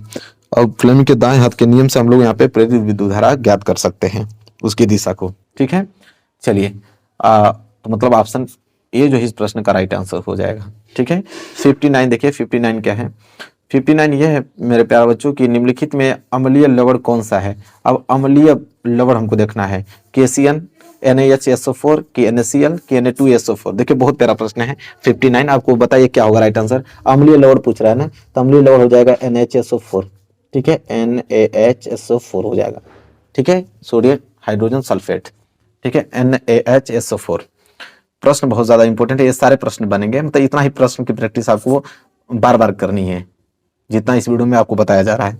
ठीक है, और अगला प्रश्न आप देखोगे तो अगला प्रश्न रिएक्शन है, और ये रिएक्शन बहुत पॉपुलर है और हर बार एग्जाम में आ जाता है। रिएक्शन देखने को आपको मिलेगा कि यह अभिक्रिया किस प्रकार की, ऊपर रिएक्शन देख लो और कह रहा है कि यह अभिक्रिया किस प्रकार की अभिक्रिया है, बताओ। वियोजन अभिक्रिया है, कि संयोजन अभिक्रिया, कि विस्थापन अभिक्रिया, कि द्विविस्थापन अभिक्रिया। तो देखो कि यहाँ पे फेरस ऑक्साइड का अभिक्रिया एल्युमिनियम से करा रहा है और एल्युमिनियम ऑक्साइड और लोहा बना रहा है। तो एक चीज नोटिस करो कि देखो एल्युमिनियम, ध्यान से समझो, एल्युमिनियम इसके साथ अभिक्रिया कर रहा है। तो एल्युमिनियम देखो अधिक अभिक्रियाशील है लोहा से, और लोहा से जैसे अभिक्रिया कर रहा है तो देखो लोहा को यहाँ पे अलग कर दे रहा है और उसके ऑक्सीजन के साथ अभिक्रिया करके एल्युमिनियम ऑक्साइड बना रहा है। तो अधिक अभिक्रियाशील वाला तत्व कम अभिक्रियाशील वाले तत्व को उसके यौगिक में से उसको विस्थापित कर देता है। तो कौन सा अभिक्रिया कहलाता है? विस्थापन अभिक्रिया। मतलब ऑप्शन सी जो है इस प्रश्न का राइट आंसर हो जाएगा। ठीक है, तो इस प्रकार आप लोग इसको डिफाइन कर सकते हो इस अभिक्रियाओं को देखकर। ठीक है, चलिए मेरे प्यारे बच्चों 61 प्रश्न आते हैं, और 61 प्रश्न यह है कि एल्युमिनियम की सतह पर अगर ऑक्सीजन की परत बन रही है तो उसको क्या कहते हैं? एल्युमिनियम की सतह पर अगर ऑक्सीजन की परत बनना क्या कहलाता है? एनोडिंग कहलाता है, कि कैटिनेशन कहलाता है, कि बेसमरीकरण कहलाता है, कि इनमें से कोई नहीं? तो देखिए एल्युमिनियम की अगर सतह पर अगर ऑक्सीजन की परत जम रही है तो उसको हम क्या कहते हैं? एनोडिंग कहते हैं। क्या कहते हैं? एनोडिंग। मतलब ऑप्शन ए जो इस प्रश्न का राइट आंसर हो जाएगा। चलिए मेरे प्यारे बच्चों ये भी प्रश्न हो गया 62। देखिए 62 क्या है कि मेंडल के अनुसार, अब देखिए प्रश्न बहुत ज्यादा इंपॉर्टेंट है कि मेंडल के अनुसार मटर के शुद्ध लंबे पौधे का जीन प्रारूप होता है। शुद्ध लंबे पौधे का जीन प्रारूप capital T, capital T small T, कि दोनों स्मॉल टी, कि स्मॉल टी कैपिटल टी? बताइए 62 का राइट आंसर क्या होगा? मेरे प्यारे बच्चों शुद्ध लंबे पौधे का जीन प्रारूप कैपिटल टी होता है। इस बात को आप लोग दिमाग में सेट कर लीजिएगा। आज सभी लोग इस प्रश्न का उत्तर नहीं दे पाते हैं, बहुत लोग, और इसी प्रश्न का उत्तर तो आप लोगों को देना है, इसीलिए तो मैं आप लोगों को तैयारी करा रहा हूँ इतना अच्छे से। ठीक है, चलिए 63 आइए। देखिए 63 क्या है? 63 मेरे प्यारे बच्चों यह है कि स्वपोषी पोषण हेतु क्या आवश्यक है? स्वपोषी पोषण मतलब जो अपना भोजन स्वयं बनाते हैं, जैसे पौधा हुआ, तो उसके लिए क्या आवश्यक है? कार्बन डाइऑक्साइड तथा जल, क्लोरोफिल, सूर्य का प्रकाश, उपयुक्त सभी। इस प्रकार का प्रश्न आया था। उपयुक्त सभी मतलब उसको कार्बन डाइऑक्साइड तो चाहिए भैया, जल भी तो चाहिए, क्लोरोफिल तो उसके पत्तियों में होता ही है, और सूर्य का प्रकाश चाहिए क्योंकि सूर्य के प्रकाश को ही अवशोषित करता है क्लोरोफिल। मतलब उपयुक्त सभी। ठीक है, चलिए मेरे प्यारा बच्चों क्लियर हो गया होगा आप लोगों को 63। अगला प्रश्न देखो 64 क्या है? मूत्र का निर्माण होता है, टॉयलेट का निर्माण किस में होता है, वृक्क में, यकृत में, प्लीहा में, हृदय में। तो सबको मालूम है वृक्क में ही होता है, किडनी में। ठीक है, ऑप्शन ए जो है इस प्रश्न का राइट आंसर हो जाएगा। मेरे प्यारे बच्चों लास्ट प्रश्न देख लो, लार में कौन सा एंजाइम पाया जाता है? ठीक है, पेप्सिन, एमाइलेज, ट्रिप्सिन, लाइपेज। तो लार में कौन सा एंजाइम पाया जाता है? एमाइलेज एंजाइम पाया जाता है, मतलब ऑप्शन बी जो है इस प्रश्न का राइट आंसर हो जाएगा। तो देखिए मैं आप लोगों को 65 प्रश्न बताया और इस 65 प्रश्न को ही आप लोगों को बार बार रिवाइज करना है। एक बार, दो बार, तीन बार, चार बार, पांच बार, जितना हो सके इस वीडियो को डाउनलोड को देखते जाओ। अगर इस प्रश्न को 65 प्रश्न अगर आपको क्लियर है तो 20 नंबर ऑब्जेक्टिव तो आप लोगों का क्लियर हो गया। 30 नंबर स्कूल से मिल गया तो 50 नंबर तो ऐसे ही फिक्स हो गया। और 50 नंबर का लघु उत्तरीय, दीर्घ उत्तरीय था जो कि मैं आप लोगों को प्रॉपरली अच्छे से तैयारी करा रहा हूं। तो बताइए सब मिलाकर आपको 95% नहीं आ सकता है? न्यूमेरिकल के लिए अलग क्लास चलेगी, न्यूमेरिकल के लिए, क्योंकि न्यूमेरिकल 10 या 12 नंबर के एग्जाम में आते हैं। तो सब कुछ संपूर्ण तैयारी कराई जा रही है, बस आपको पढ़ना है। तो मेरे प्यारे बच्चों वीडियो को लाइक कर दो अभी तक नहीं किए हो तो, और चैनल को सब्सक्राइब कर दो अगर नहीं किए हो तो। मिलेंगे नेक्स्ट वीडियो में, तब तक के लिए धन्यवाद। 50 महत्वपूर्ण बहुविकल्पीय प्रश्न बात करने वाला हूं, इससे बाहर आपके एग्जाम में नहीं जाएगा। अगर ये 50 प्रश्न आप तैयार कर लेते हो तो जो 20 नंबर के ऑब्जेक्टिव क्वेश्चन है वो सभी कवर हो जाएंगे। हर साल पूछे जाने वाले प्रश्न कराने वाला हूं और ऐसी वीडियो आज तक आपने यूट्यूब पे नहीं देखी होगी। ठीक है, देखिए 2014, 15, 16, 17, 18, 19, 20 और 22 में लगातार 14 से लेकर 22 तक जितने प्रश्न पूछे गए हैं सभी में 50 महत्वपूर्ण प्रश्न बताने वाला हूं। देखिए मैं यही सोच के साथ पढ़ा रहा हूं कि इस बार आप लोगों का जो टारगेट है 95% का इसी बेस पे करा रहा हूं। आप हमारे पे ट्रस्ट कीजिए। इतना रिसर्च करने के बाद ये क्वेश्चन तैयार किया गया है कि अगर आपने ये वीडियो अगर आपने देखा है, बस मात्र ये वीडियो आपने देखा है, तो 20 नंबर तो आप लोगों के ऐसे ही ऑब्जेक्टिव क्वेश्चन फिक्स हैं और 30 नंबर स्कूल से, मतलब 50% की तैयारी मात्र एक ही वीडियो से हो जाएगी। क्योंकि 30 नंबर प्रैक्टिकल के मिलेंगे, 20 नंबर ऑब्जेक्टिव क्वेश्चन के। इससे बाहर थोड़ी जा पाएंगे, कभी नहीं जाएगा। बस आप मेरे पे ट्रस्ट कीजिए।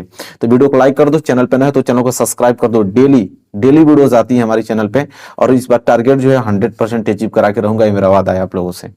बस 50 में से कम आप लोगों को लगभग 30 या 35 क्वेश्चन के उत्तर आप लोगों को खुद देने होंगे। ठीक है, मुझसे पहले ही। तो चलिए पहला प्रश्न पढ़ता हूं, तैयार रहिए आप लोग, बिल्कुल तैयार रहिए। पहला प्रश्न देखिए, संयुक्त राष्ट्र संघ की स्थापना कब हुई? संयुक्त राष्ट्र संघ की स्थापना कब हुई थी?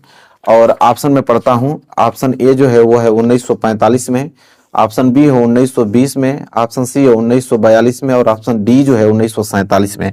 आपको बताना है कि संयुक्त राष्ट्र संघ की स्थापना कब हुई थी। देखिए संयुक्त राष्ट्र संघ की जो स्थापना हुई थी वो आपका वर्ष 1945 में हुआ था, मतलब ऑप्शन जो पहला इस प्रश्न का राइट आंसर होगा। ठीक है, चलिए पहला प्रश्न तो क्लियर हो गया। वर्ष 1945 याद रखिएगा, संयुक्त राष्ट्र संघ की स्थापना। बहुत ही ज्यादा आईएमपी है, हर बार आता है, इस बार भी आएगा। ठीक है, अब मुझे मालूम है कि आपने आंसर सही दिया होगा। चलिए दूसरा देखते हैं, और सभी लोगों को कमेंट करना है, सबका आंसर मैं चेक करूंगा। दूसरा है कि भारत में मताधिकार की आयु कितनी है, मतलब आप कितने एज के रहोगे भारत में तो आप मत दे सकते हो, वोट दे सकते हो। ऑप्शन ए 21 वर्ष, ऑप्शन बी 20 वर्ष, ऑप्शन सी 25 वर्ष और ऑप्शन डी 18 वर्ष। बताइए क्या होगा राइट आंसर। तो सबको मालूम है कि भैया हमारा एज अगर 18 वर्ष हो जाता है तो हम मताधिकार दे सकते हैं, मतलब मत दे सकते हैं, वोट दे सकते हैं। ठीक है, तो इसका दूसरे का डी जो है राइट आंसर होगा। ठीक है, तीसरा देखो, तीसरा प्रश्न क्या है कि ये बहुत अच्छा प्रश्न है कि स्वराज मेरा जन्मसिद्ध अधिकार है और मैं इसे लेकर रहूंगा। ये किसका कथन है, मतलब कौन कहा था? गोपाल श्री कृष्ण गोखले कि बाल गंगाधर तिलक, जवाहरलाल नेहरू की महात्मा गांधी? तो देखिए कितना अच्छा कथन उन्होंने कहा है कि स्वराज मेरा जन्मसिद्ध अधिकार है और मैं इसे लेकर रहूंगा। तो किसने कहा है, किसका कथन है? जिनका भी कथन हो बहुत अच्छा कहा है उन्होंने। तो राइट आंसर होगा बाल गंगाधर तिलक का कथन है। किनका?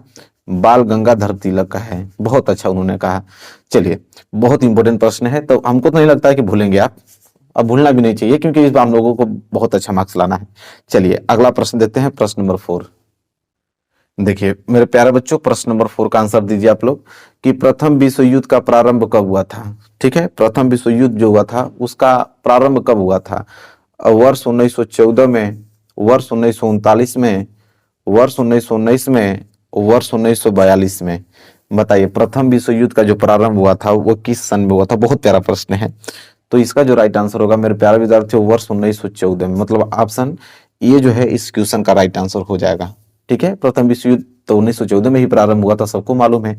ठीक है, चलो अगला प्रश्न देख लो। अगला प्रश्न दिख भी रहा आप लोगों को कि संयुक्त राष्ट्र संघ का जो मुख्यालय वो कहाँ पर स्थित। देखिए बहुत प्यारा प्रश्न है, हर साल एग्जाम में आता है ना प्रश्न। देखिए ऑप्शन है वाशिंगटन, ऑप्शन बी है जेनेवा, और ऑप्शन सी न्यूयॉर्क, और ऑप्शन डी है ऑस्ट्रिया। तो संयुक्त राष्ट्र संघ का मुख्यालय कहाँ पर स्थित है आप लोगों को बताना है। बहुत प्यारा प्रश्न है, तो आंसर हो जाएगा न्यूयॉर्क में। कहाँ पर स्थित है? न्यूयॉर्क में, याद रखिएगा, बहुत इंपॉर्टेंट प्रश्न है। अगला प्रश्न की बारे में बात करें तो देखिए प्रश्न बहुत ज्यादा इंपॉर्टेंट है कि भारत छोड़ो आंदोलन किसने प्रारंभ किया था। अब तो छोटे बच्चों को भी मालूम हो गया कि भारत छोड़ो आंदोलन किसने प्रारंभ किया था। ऑप्शन ए है गोपाल कृष्ण गोखले, ऑप्शन बी बाल गंगाधर तिलक, ऑप्शन सी सुभाष चंद्र बोस, और ऑप्शन डी महात्मा गांधी। और इसका आंसर तो सभी लोग शहीद हो गए, क्योंकि सबको मालूम है कि भारत छोड़ो आंदोलन किसने प्रारंभ किया था, तो माननीय हमारे बापूजी महात्मा गांधी जी। ठीक है, चलिए मतलब डी जो है इस क्वेश्चन का राइट आंसर हो जाएगा। अगला प्रश्न देखो, प्रश्न नंबर 7वां, निम्नलिखित में से कौन सा एक संभावी संसाधन है। देखिए संभावी संसाधन पूछा है, बहुत प्यारा प्रश्न है, हर साल एग्जाम में आता है, लगातार पूछा गया प्रश्न है। संभावी संसाधन कौन है? कोयला, पेट्रोलियम, पवन ऊर्जा की बॉक्साइट। बताइए 7वें का राइट आंसर क्या होगा? संभावीय संसाधन। तो देखिए कोयला जो है वो प्रकृति में मिलता है, पेट्रोलियम भी, बॉक्साइट भी, ये आप लोगों का असंभावित संसाधन, मतलब कि इनमें कोई संभावना की बात नहीं है। लेकिन संभावनीय संसाधन होता है पवन ऊर्जा। पवन ऊर्जा कैसा संसाधन है जो कि संभावित संसाधन होता है। ठीक है, तो इसको याद रखिएगा, बहुत प्यारा प्रश्न एग्जाम में आएगा तो भूलिएगा मत इसको। ठीक है, इतना अच्छे से पढ़ लीजिए ना, इतना अच्छे से पढ़ लीजिए कि इस बार 20 में 20 आप लोगों को ऑब्जेक्टिव लाना ही है।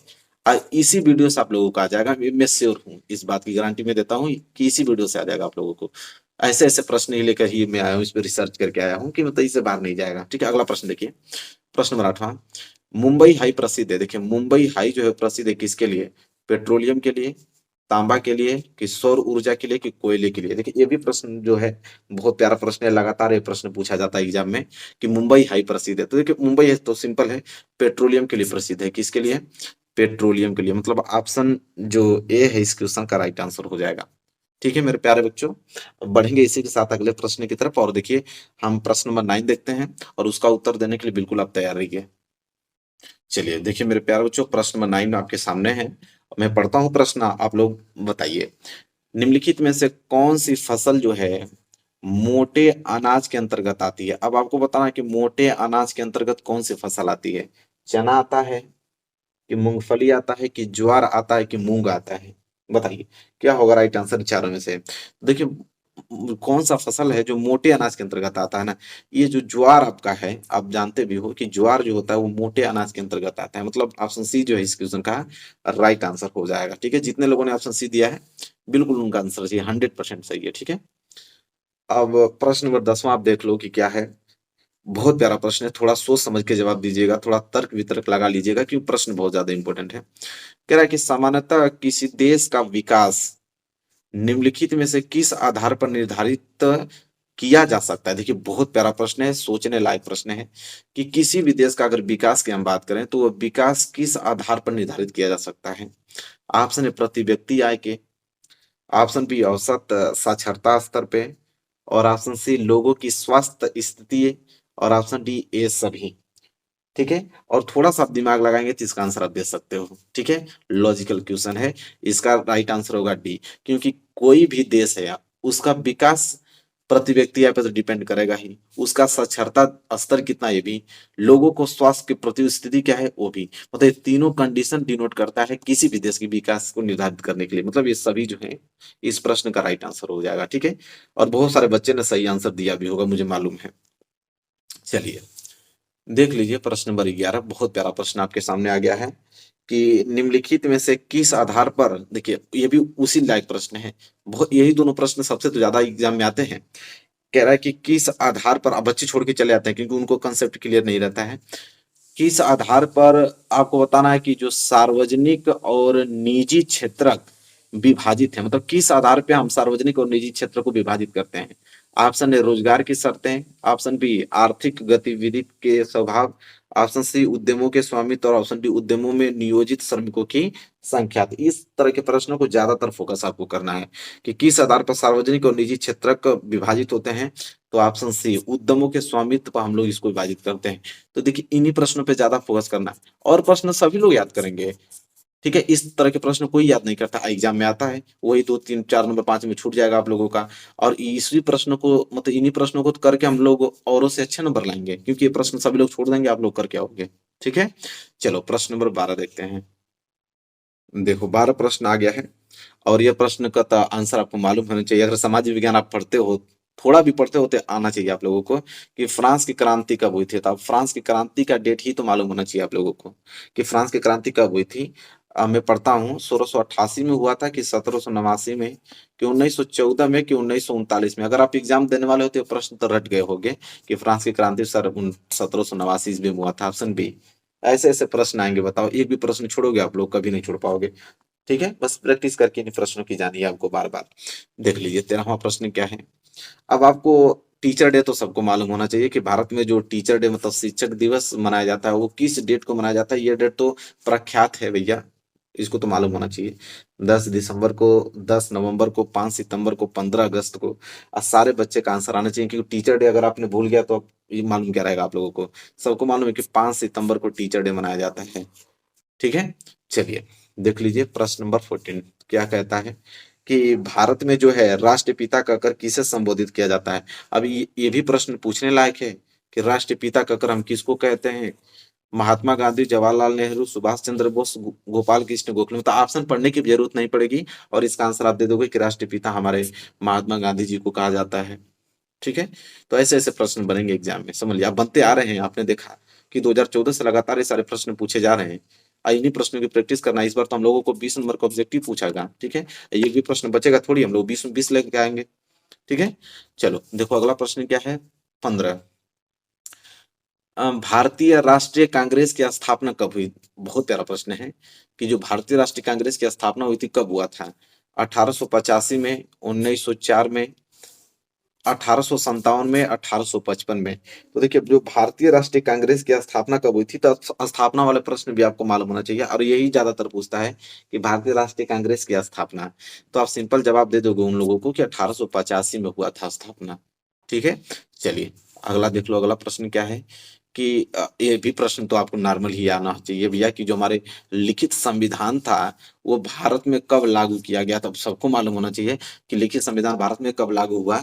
15 अगस्त की, 14 अगस्त को, कि 10 दिसंबर को, कि 26 जनवरी को। तो ये प्रश्न तो नॉर्मल है और सभी लोग देना चाहोगे, क्योंकि लिखित संविधान सबको मालूम है कि 26 जनवरी को लागू किया गया। ठीक है, 26 जनवरी को।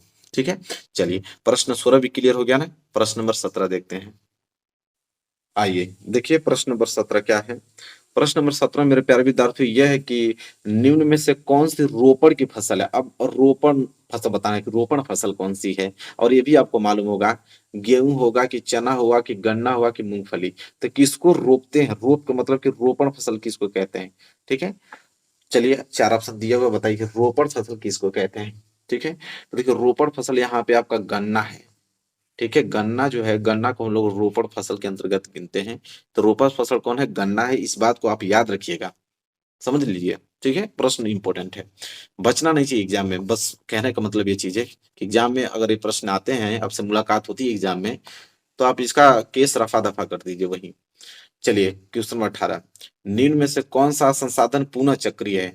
अब इसमें से कौन सा संसाधन ऐसा है जो पुनः चक्रीय है। लोहा, पवन ऊर्जा, ज्वारीय ऊर्जा, पशुधन। बताइए प्रश्न नंबर 18 का राइट आंसर क्या होगा। ठीक है, संसाधन पुनः चक्रीय है। ठीक है, बताना आप लोगों को। तो देखिए इसका राइट आंसर हो जाएगा मेरे प्यारे विद्यार्थी, देखिए यहाँ पवन ऊर्जा में लगा रहा हूँ, लेकिन हालांकि ये गलत है, पवन ऊर्जा नहीं होगा। इसका आंसर होगा ए, लोहा होगा। ठीक है, उसको सही कर लीजिएगा, ये मुझसे मिस्टेक हो गई है। ठीक है, पवन ऊर्जा नहीं होगा, लोहा होगा। और कोरबा किसके प्रसिद्ध, ये तो नॉर्मल याद होगा आप लोगों को कि ये जो कोरबा है प्रसिद्ध होता है किसके लिए, मतलब प्राकृतिक गैस के लिए प्रसिद्ध है कि कोयले के लिए है कि सौर ऊर्जा के लिए कि बॉक्साइट के लिए है। तो हम तो सिंपल जानते हैं कोरबा मतलब कोयला। मतलब कोरबा किसके लिए प्रसिद्ध है, कोयले के लिए। अब इसमें पूछने वाले भी प्रश्न नहीं है। ठीक है, तुरंत देखोगे तुरंत आंसर मार दोगे। ठीक है, 1 सेकंड भी नहीं लगेगा, आप पढ़ोगे कोरबा तुरंत मालूम चलेगा कोयले के लिए। चलो मेरे प्यारे विद्यार्थी देखो 20वां प्रश्न आ गया, इसका जवाब दो। निम्न में से कौन सी रेशेदार फसल है, बताओ। अब रेशे जैसी फसल कौन सी होती है? कपास, तो कपास तो बिल्कुल रेशे की फसल होती है। जूट, जूट भी होता है। प्राकृतिक रेशम, रेशम तो रेशेदार ही होती है। मतलब कि यही जो ऑप्शन बचा, ऑप्शन डी, यही इस प्रश्न का राइट आंसर होगा, समझ लो। ठीक है, चलिए मेरे प्यारे विद्यार्थियों, आओ अगला प्रश्न देखो 21 क्या कहता है कि देखो प्रश्न बहुत ज्यादा इंपॉर्टेंट है, देखिएगा इस प्रश्न का उत्तर आपको वाकई आना चाहिए। कह रहा है कि निम्न पड़ोसी देशों में से मानव विकास के लिहाज से किस देश की स्थिति भारत से बेहतर है? अब देखिए, मानव विकास के लिहाज से भारत से स्थिति अच्छी है, बताना है किस देश की? बांग्लादेश, श्रीलंका, नेपाल, पाकिस्तान। तो भारत से भी अच्छी है भैया किसकी स्थिति? तो नेपाल की। मतलब ऑप्शन सी जो है इस प्रश्न की राइट आंसर होगा, समझ लीजिए। चलिए आइए 22 की तरफ बढ़ते हैं। देखिए मेरे प्यारे बच्चों, 22 आपके सामने आ गया है, जो कि बहुत प्यारा प्रश्न है। आप लोगों को बताना है इसका आंसर कि एक वस्तु का अधिकांशतः प्राकृतिक प्रक्रिया से उत्पादन सम्मिलित। देखिए बहुत इंपॉर्टेंट है, ध्यान से तब तक पढ़ेंगे नहीं तब तक इसका आंसर नहीं दे पाओगे। कह रहा है कि एक वस्तु का अधिकांशतः प्राकृतिक प्रक्रिया से उत्पादन सम्मिलित है। प्राथमिक क्षेत्रक में, द्वितीय क्षेत्रक में, तृतीय क्षेत्रक में, सूचना प्रौद्योगिकी में। बताओ 22 का राइट आंसर क्या होगा? बहुत प्यारा प्रश्न है। तो देखिए अधिकांशतः प्राकृतिक प्रक्रिया का उत्पादन, तो देखिए इसका राइट आंसर मेरे प्यारे विद्यार्थी, देखिए हमने इसको मिस्टेक हमने फिर किया है, द्वितीय क्षेत्रक होगा। 2-3 क्वेश्चन मिस्टेक था, उसको मैं सही कर रहा हूँ, वीडियो बनाने के बाद मुझे मालूम चला, क्योंकि देखिए सही नहीं बताऊंगा तो गलत हो जाएगा। देखिए प्राथमिक क्षेत्रक इसका राइट आंसर होगा, पहला ऑप्शन प्राथमिक क्षेत्र में, क्योंकि एक वस्तु का अधिकांशतः प्राकृतिक प्रक्रिया से जो उत्पादन होता है वो प्राथमिक क्षेत्रक होता है। ठीक है, तो इन क्वेश्चनों पर फोकस करना, क्वेश्चन बहुत ज़्यादा इंपॉर्टेंट है। हालांकि हमने मिस्टेक कर दिया है, लेकिन कोई नहीं, मैं इसको फिर संशोधन कर रहा हूँ ताकि आप लोगों की एक नंबर भी नहीं कटे। तो उसको पहला ऑप्शन कर लेना, प्राथमिक क्षेत्र कर लेना। ठीक है, इसको कैंसिल कर लेना नोट करते समय। ठीक है, चलो 23। और नॉर्मल प्रश्न तो सबको आता है, जैसे ये प्रश्न तो सबको याद है कि ऑटोबान विस्मार्क का संबंध किस देश से था। ठीक है, अब तो जो 2 दिन क्लास नहीं किया होगा वो भी बता देगा। ठीक है, इस प्रश्न का उत्तर, हालांकि मैं ऑप्शन पढ़ता हूँ, पहले आप लोग बताइए। Italy, Germany, France, Britain. ठीक है, 2 सेकंड के अंदर बताइए क्या होगा इसका राइट आंसर। ठीक है, ऑटोबान विस्मार्क का संबंध किस देश से था? सब बताएंगे कि जर्मनी के, जर्मनी से ही तो संबंध था ऑटोबान विस्मार्क का। तो ये तो सभी को उत्तर आएगा, लेकिन जो मैं पहला ये वाला प्रश्न बताया हूँ वो सबको आता नहीं है, और वही चीज तैयार करके आप लोगों को जाना है। ठीक है, चलो अगला देखो 24।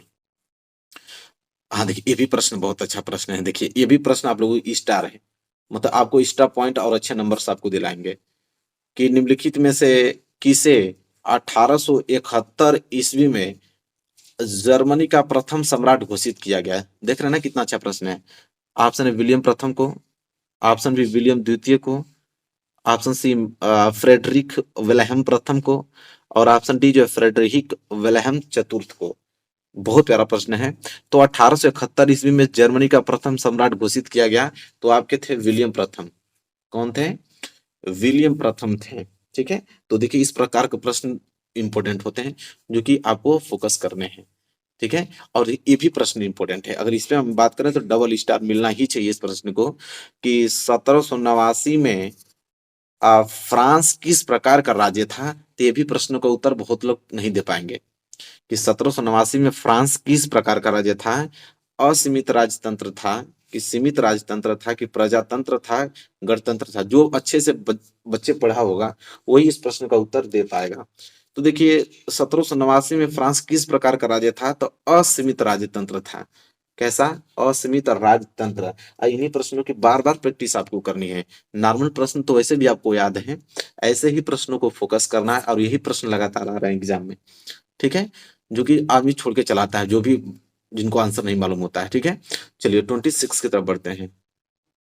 आइए देखिए अगला प्रश्न आ गया है, और अगला प्रश्न भी बहुत प्यारा प्रश्न है कि निम्नलिखित में से कौन सा देश केंद्रीय शक्तियों में सम्मिलित था? देखिए ये भी प्रश्न आप लोगों के ट्रिपल स्टार, अगर मैं स्टार की बात करूं तो ट्रिपल स्टार मिलना चाहिए इस तरह के प्रश्नों को। ठीक है, कि निम्नलिखित में से कौन सा देश केंद्रीय शक्तियों को, मतलब केंद्रीय शक्तियों में सम्मिलित था? ब्रिटेन, फ्रांस, जर्मनी, रूस। बताइए, बहुत प्यारा प्रश्न है, क्या होगा राइट आंसर कि कौन सा देश केंद्रीय शक्तियों में सम्मिलित था? सोच समझ के जवाब दीजिएगा। इसका राइट आंसर मेरे प्यारे विद्यार्थियों रूस होगा। उसमें रूस जो था वो केंद्रीय शक्तियों में सम्मिलित था। ठीक है, मतलब ऑप्शन डी जो है इस प्रश्न का राइट आंसर हो जाएगा, याद रखिएगा। ठीक है, आज चलिए अगला प्रश्न देख लीजिए, प्रश्न नंबर 27। और देखिए प्रश्न नंबर 27 ये कह रहा है कि ये भी प्रश्न अच्छा है कि श्रीलंका में निम्नलिखित में से कौन सा बहुसंख्यक वर्ग है। अब देखिए बहुसंख्यक वर्ग वो भी श्रीलंका का पूछ दिया है, और हर साल एग्जाम में यह प्रश्न देता है और बच्चे ने गलत उत्तर देकर आते हैं इसका। तो श्रीलंका में कौन सा बहुसंख्यक वर्ग है। Option A Tamil, option B ईसाई, ऑप्शन सी सिंहली और ऑप्शन बी मुस्लिम। बताइए क्या होगा राइट आंसर। तो मेरे प्यारे विद्यार्थियों ऑप्शन सी मतलब सिंहली होगा। सिंहली जो है इस प्रश्न का राइट आंसर हो जाएगा। ठीक है, आइए देखिए प्रश्न नंबर 28 की तरफ बढ़ते हैं। देखिए प्रश्न नंबर 28 क्या कह रहा है, और ये भी प्रश्न इंपॉर्टेंट है। थोड़ा सा अगर आप दिमाग लगाओगे तो इस प्रश्न का उत्तर आप दे दोगे कि निम्नलिखित में से कौन सा जो राज्य है भारत का संघीय राज्य नहीं है। अब इसमें से कौन सा संघीय राज्य नहीं है। उत्तर प्रदेश, तो उत्तर प्रदेश तो संघीय राज्य है ही भैया। महाराष्ट्र की बात का महाराष्ट्र भी राज्य है, पंजाब भी है। बच गया दिल्ली, दिल्ली आपका संघीय राज्य नहीं है। सिंपल जवाब दे दोगे, मतलब ऑप्शन डी जो इस प्रश्न का राइट आंसर होगा, समझ लीजिए। अगला प्रश्न देख लीजिए, और इस प्रश्न में मैं डबल स्टार देना चाहूंगा इस प्रश्न को, क्योंकि प्रश्न बहुत ज्यादा इंपॉर्टेंट है। कि पंजाब में, अगर पंजाब की बात करें तो पंजाब में जो भूमि निम्नीकरण है वो निम्नलिखित में से प्रमुख कारण है। मतलब किस कारण की वजह से वहां पे भूमि निम्नीकरण होती है पंजाब में। मतलब पंजाब में भूमि निम्नीकरण का निम्नलिखित में से प्रमुख कारण कौन सा है। गहन खेती है, कि अधिक सिंचाई है, कि वनोन्मूलन है, कि अति पशुचारण है। देखिए प्रश्न बहुत ज्यादा इंपॉर्टेंट है। ठीक है, क्या होगा राइट आंसर क्वेश्चन 29 का। तो देखिए अति पशुचारण, ठीक है, अति पशुचारण जो है इस प्रश्न का राइट आंसर हो जाएगा। देखिए मेरे प्यारे विद्यार्थियों, तो क्या अति नहीं, अति अति पशुचारण थोड़ी है, नहीं नहीं नहीं। अधिक सिंचाई होगा, सॉरी, अधिक सिंचाई जो इस प्रश्न का राइट आंसर हो जाएगा। ठीक है, इस पे आप अच्छे से फोकस कर लीजिएगा। तो पंजाब में भूमि निम्नीकरण का निम्नलिखित में प्रमुख कारण है अधिक सिंचाई, मतलब ऑप्शन बी जो है इस प्रश्न का राइट आंसर होगा। ठीक है, चलिए देखिए अगला प्रश्न देखते हैं, प्रश्न नंबर 30वां, उस पर फोकस कीजिए। देखिए मेरे प्यारे विद्यार्थियों अगला प्रश्न देखिए, अगला प्रश्न भी बहुत प्यारा प्रश्न है। इस पे भी आप लोग सोचोगे समझोगे तभी जवाब दोगे कि निम्न में से कौन सा एक व्यक्तिगत संसाधन नहीं है। मतलब व्यक्तिगत संसाधन कौन सा नहीं है। बागान, चारागाह, भूमि के खनिज संसाधन। देखिए प्रश्न बहुत ज्यादा इंपॉर्टेंट है। ठीक है, तो कौन सा व्यक्तिगत संसाधन नहीं है। तो मेरे प्यारे विद्यार्थी व्यक्तिगत संसाधन की बात करें तो देखिए खनिज जो संसाधन है ये आपका किसी का व्यक्तिगत संसाधन नहीं है। ठीक है, तो व्यक्तिगत संसाधन नहीं है कौन, खनिज संसाधन। मतलब मैं बात करूं तो डबल स्टार इस प्रश्न को देना चाहूंगा, और इस प्रश्न में आप थोड़ा फोकस जरूर करके जाइएगा, समझ लीजिए। और अगला प्रश्न तो नॉर्मल है, इसमें कोई मतलब स्टार देने लायक है ही नहीं, क्योंकि आप रट गए हो इस प्रश्न को कि निम्न में से कौन सा मिट्टी, अब मिट्टी बताना कौन सी मिट्टी जो है वह कपास की खेती के लिए उत्तम मानी जाती है।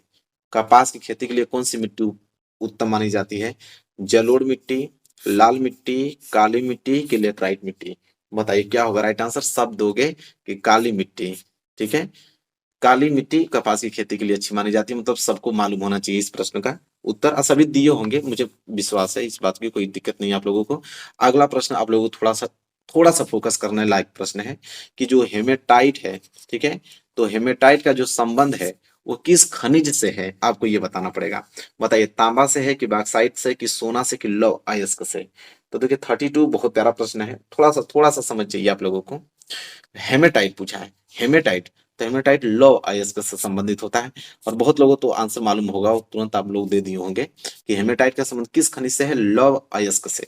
चलिए अगला प्रश्न फोकस कीजिए, और देखिए ये प्रश्न बहुत स्टार बनाने लायक प्रश्न है, ट्रिपल स्टार दूंगा, क्योंकि बहुत यह पीछे बीती हुई बात है, आप फोकस नहीं करते हैं। और आपके चैप्टर का है, बार बार प्रश्न आता है कि मानव विकास अगर रिपोर्ट देखा जाए तो मानव विकास रिपोर्ट 2018 में भारत को कौन सा स्थान प्राप्त हुआ था। देखिए ये प्रश्न इतना इंपॉर्टेंट है कि बहुत लोग इसका उत्तर दे नहीं पाते हैं। ठीक है, तो मानव विकास रिपोर्ट के अनुसार बताओ आप लोग, देखते हैं कितने लोग दे देते हो सही। 2018 में भारत में कौन सा स्थान था, 125वां था, 124वां था, 129वां था, कि 130वां। सोच समझ के जवाब दीजिएगा। ठीक है, देखते हैं कितने लोग देते हैं। तो इसका राइट आंसर हो जाएगा, मैं बताने वाला हूँ, 130वां स्थान था उस समय। जितने लोगों ने ऑप्शन डी दिया होगा बिल्कुल अच्छी तैयारी उनकी है, समझ लीजिए, तभी वो इस प्रश्न का उत्तर दे पा रहे हैं, क्योंकि बहुत अच्छे से वो पढ़ रहे हैं। ठीक है। चलिए, और ये भी प्रश्न बहुत इंपॉर्टेंट है, इस पे भी डबल स्टार देना चाहूंगा। और बताइए कि एक मार्क पूछा है कि जो एक मार्क किन वस्तुओं के लिए प्रमाणित चिन्ह है। एक मार्क एक चिन्ह होता है, वो किस वस्तुओं के लिए, किस वस्तु के लिए ये चिन्ह होता है। उपभोग वस्तु के लिए, कि सेवा वस्तु के लिए, कि खाद्य पदार्थ, कि इलेक्ट्रॉनिक वस्तुओं के लिए। बताइए, वेरी मोस्ट इंपोर्टेंट है एक मार्क। तो एक मार्क किन वस्तुओं के लिए, सबको मालूम चाहिए कि जो खाद्य पदार्थ वाले चीज होते हैं उस पे एक मार्क बनाए जाते हैं। ठीक है, तो खाद्य पदार्थ के लिए मतलब 34 का सी जो है राइट आंसर हो जाएगा। चलिए मेरे प्यारे बच्चों, 35 की तरफ बढ़ते हैं। मेरे प्यारे बच्चों, 35 प्रश्न आ गया आप लोगों के सामने। बताइए, और ये प्रश्न तो नॉर्मल है और सबका आंसर आना चाहिए इसमें, कि जर्मनी के एकीकरण की बात करें तो जर्मनी के एकीकरण में जो मुख्य भूमिका थी वो किसकी थी। ऑप्शन ए जोसेफ है Garibaldi, option B Napoleon, option C Otto von Bismarck और ऑप्शन डी जो है विलियम प्रथम जी हैं। ठीक है, तो बताइए 35 का राइट आंसर क्या होगा। कि जर्मनी का जब एकीकरण हुआ था तो मेन भूमिका किनकी थी, तो सबको मालूम होगा कि ऑटो वन बिस्मार्क था। ठीक है, ऑटो वन बिस्मार्क की सबसे मेन भूमिका थी। और प्रश्न एक तो प्रश्न आया था ना इस तरह कि ऑटो वन बिस्मार्क किस देश से संबंधित रखते हैं, तो जर्मनी से शायद था। ठीक है, तो क्लियर हो गया होगा आप लोगों को। देखो 36 देखो, और ये प्रश्न भी ये डेट भी आप लोगों को, बहुत लोगों को मालूम नहीं होता है, तो इस डेट को आप लोग याद कर लीजिएगा। जैसा ये प्रश्न पूछा है कि नेपोलियन की जो पराजय हुई थी कब हुई थी, बहुत लोगों को डेट नहीं मालूम है इसके, लेकिन आप लोगों को मालूम करना है कि नेपोलियन की पराजय मतलब किस डेट को हुई थी। 1814, 1815 में हुआ था, कि 1816 में, कि 1817 में। तो नेपोलियन की पराजय पूछ रहा है कि नेपोलियन की पराजय कब हुई, तो डेट आपको मालूम होना चाहिए। ये डेट याद रख लीजिएगा आप लोग। ठीक है, 1815, ये एग्जाम में आते हैं प्रश्न। ठीक है, तो यह प्रश्न बहुत प्यारा है और इस पे फोकस कर लेनी है आपको बार बार। और अगला प्रश्न की बात करें तो ये प्रश्न तो नॉर्मल है, सभी लोग देंगे कि क्योंकि सबको मालूम है कि जो राष्ट्रवाद का प्रारंभ हुआ था वो सर्वप्रथम किस देश से हुआ था। इंग्लैंड से हुआ था, कि अमेरिका से हुआ था, कि फ्रांस से हुआ था, कि रूस से। बताओ, तो राष्ट्रवाद का प्रारंभ जो हुआ था वो सर्वप्रथम किस देश से हुआ था। इतना नॉर्मल प्रश्न है, बताओ क्या होगा। सबको मालूम है कि फ्रांस से हुआ था। देखते हैं कितने बच्चों ने सही दिया है इसका उत्तर। तो राष्ट्रवाद फ्रांस, क्लियर। अगला प्रश्न, हाँ ये प्रश्न बहुत ज्यादा, डबल स्टार देना चाहूंगा इस प्रश्न को। और बहुत आर्थिक महामंदी वाला तो पूछता ही है, लघुत्तरी भी पूछता है, दीर्घोत्तरी भी। महामंदी के कारण बताइए, उस प्रश्न को याद कर लीजिएगा आप लोग, हालांकि मैं सोल्यूशन करा दिया हूं। प्रश्न यह है कि आर्थिक महामंदी का प्रारंभ कब से हुआ था। बताना आपको कि वर्ष 1928 में हुआ था, कि वर्ष 1929 में, वर्ष 1930 में हुआ था, कि वर्ष 1932 में। ये डेट आपको मालूम होना चाहिए। आर्थिक महामंदी जो आई थी बहुत खतरनाक महामंदी उस समय आई थी, बता दे रहा हूं आप लोगों को, वर्ष 1929 में। समझ लीजिए, स्थिति बहुत खराब हो गई थी उस समय। चलिए देखते हैं 39। देखो 39 प्रश्न है, ये भी प्रश्न इंपोर्टेंट है, बहुत बच्चों को नहीं मालूम होता है कि निम्नलिखित में से कौन सा, आपको बताना है संघीय सूची का विषय है। अब इसमें से बताना कि संघीय सूची का विषय कौन है, रक्षा है, कि कृषि है, कि व्यापार है, कि शिक्षा है। तो देख रहे हो ना कि इस प्रकार के प्रश्न आएंगे जो कि बहुत बच्चे नहीं कर पाएंगे, और इस प्रश्न की अगर आपने प्रैक्टिस किए रहेंगे तो सबसे पहले करके आओगे। तो कौन सा संघीय सूची का विषय है, तो देखिए रक्षा जो है वो आप लोगों का संघीय सूची का विषय है, और इसी प्रश्न की बार बार प्रैक्टिस करनी है आप लोगों की। ठीक है, तो 39 भी यहाँ पे हो गया। चलिए क्वेश्चन नंबर 40 की तरफ बढ़ते हैं, मतलब 40वें प्रश्न की तरफ। और मैं बात करूं प्रश्न नंबर 40वां, तो बहुत प्यारा प्रश्न है। और यह प्रश्न में अगर मैं स्टार देने की बात करूं तो अगर 5 स्टार भी दे दूं तो कम है मेरे लिए, क्योंकि यह प्रश्न बहुत ज्यादा इंपॉर्टेंट है। कि बेल्जियम की सामुदायिक सरकार निम्नलिखित में से किसके मध्य सत्ता में साझेदारी है।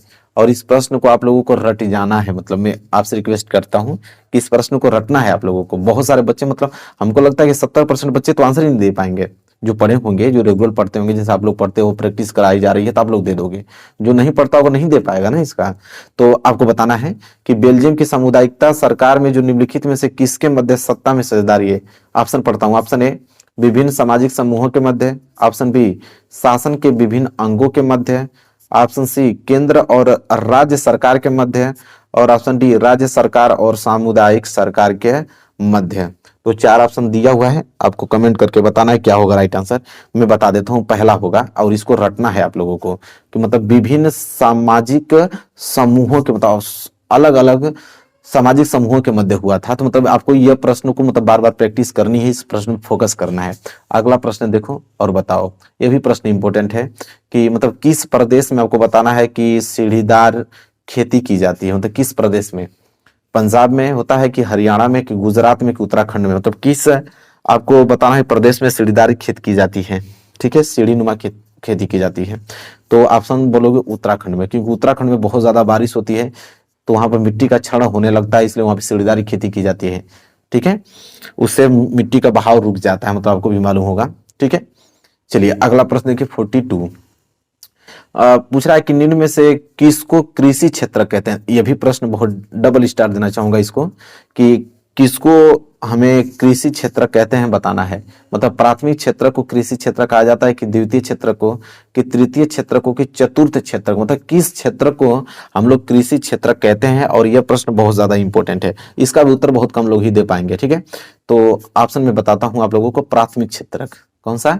प्राथमिक क्षेत्रक। और इन्हीं प्रश्नों की प्रैक्टिस करनी है आप लोगों को, इसीलिए वीडियो बनाई गई है। समझ लीजिए बहुत रिसर्च के बाद ये वीडियो बनाई गई है, ऐसे ही नहीं उठ के हम लोग लिखने लगते हैं। बहुत रिसर्च करता हूँ, इस बार वादा करता हूँ आप लोगों को कि ऐसी तैयारी कहीं आपको नहीं मिलेगी, पूरे यूट्यूब की बात कर रहा हूँ।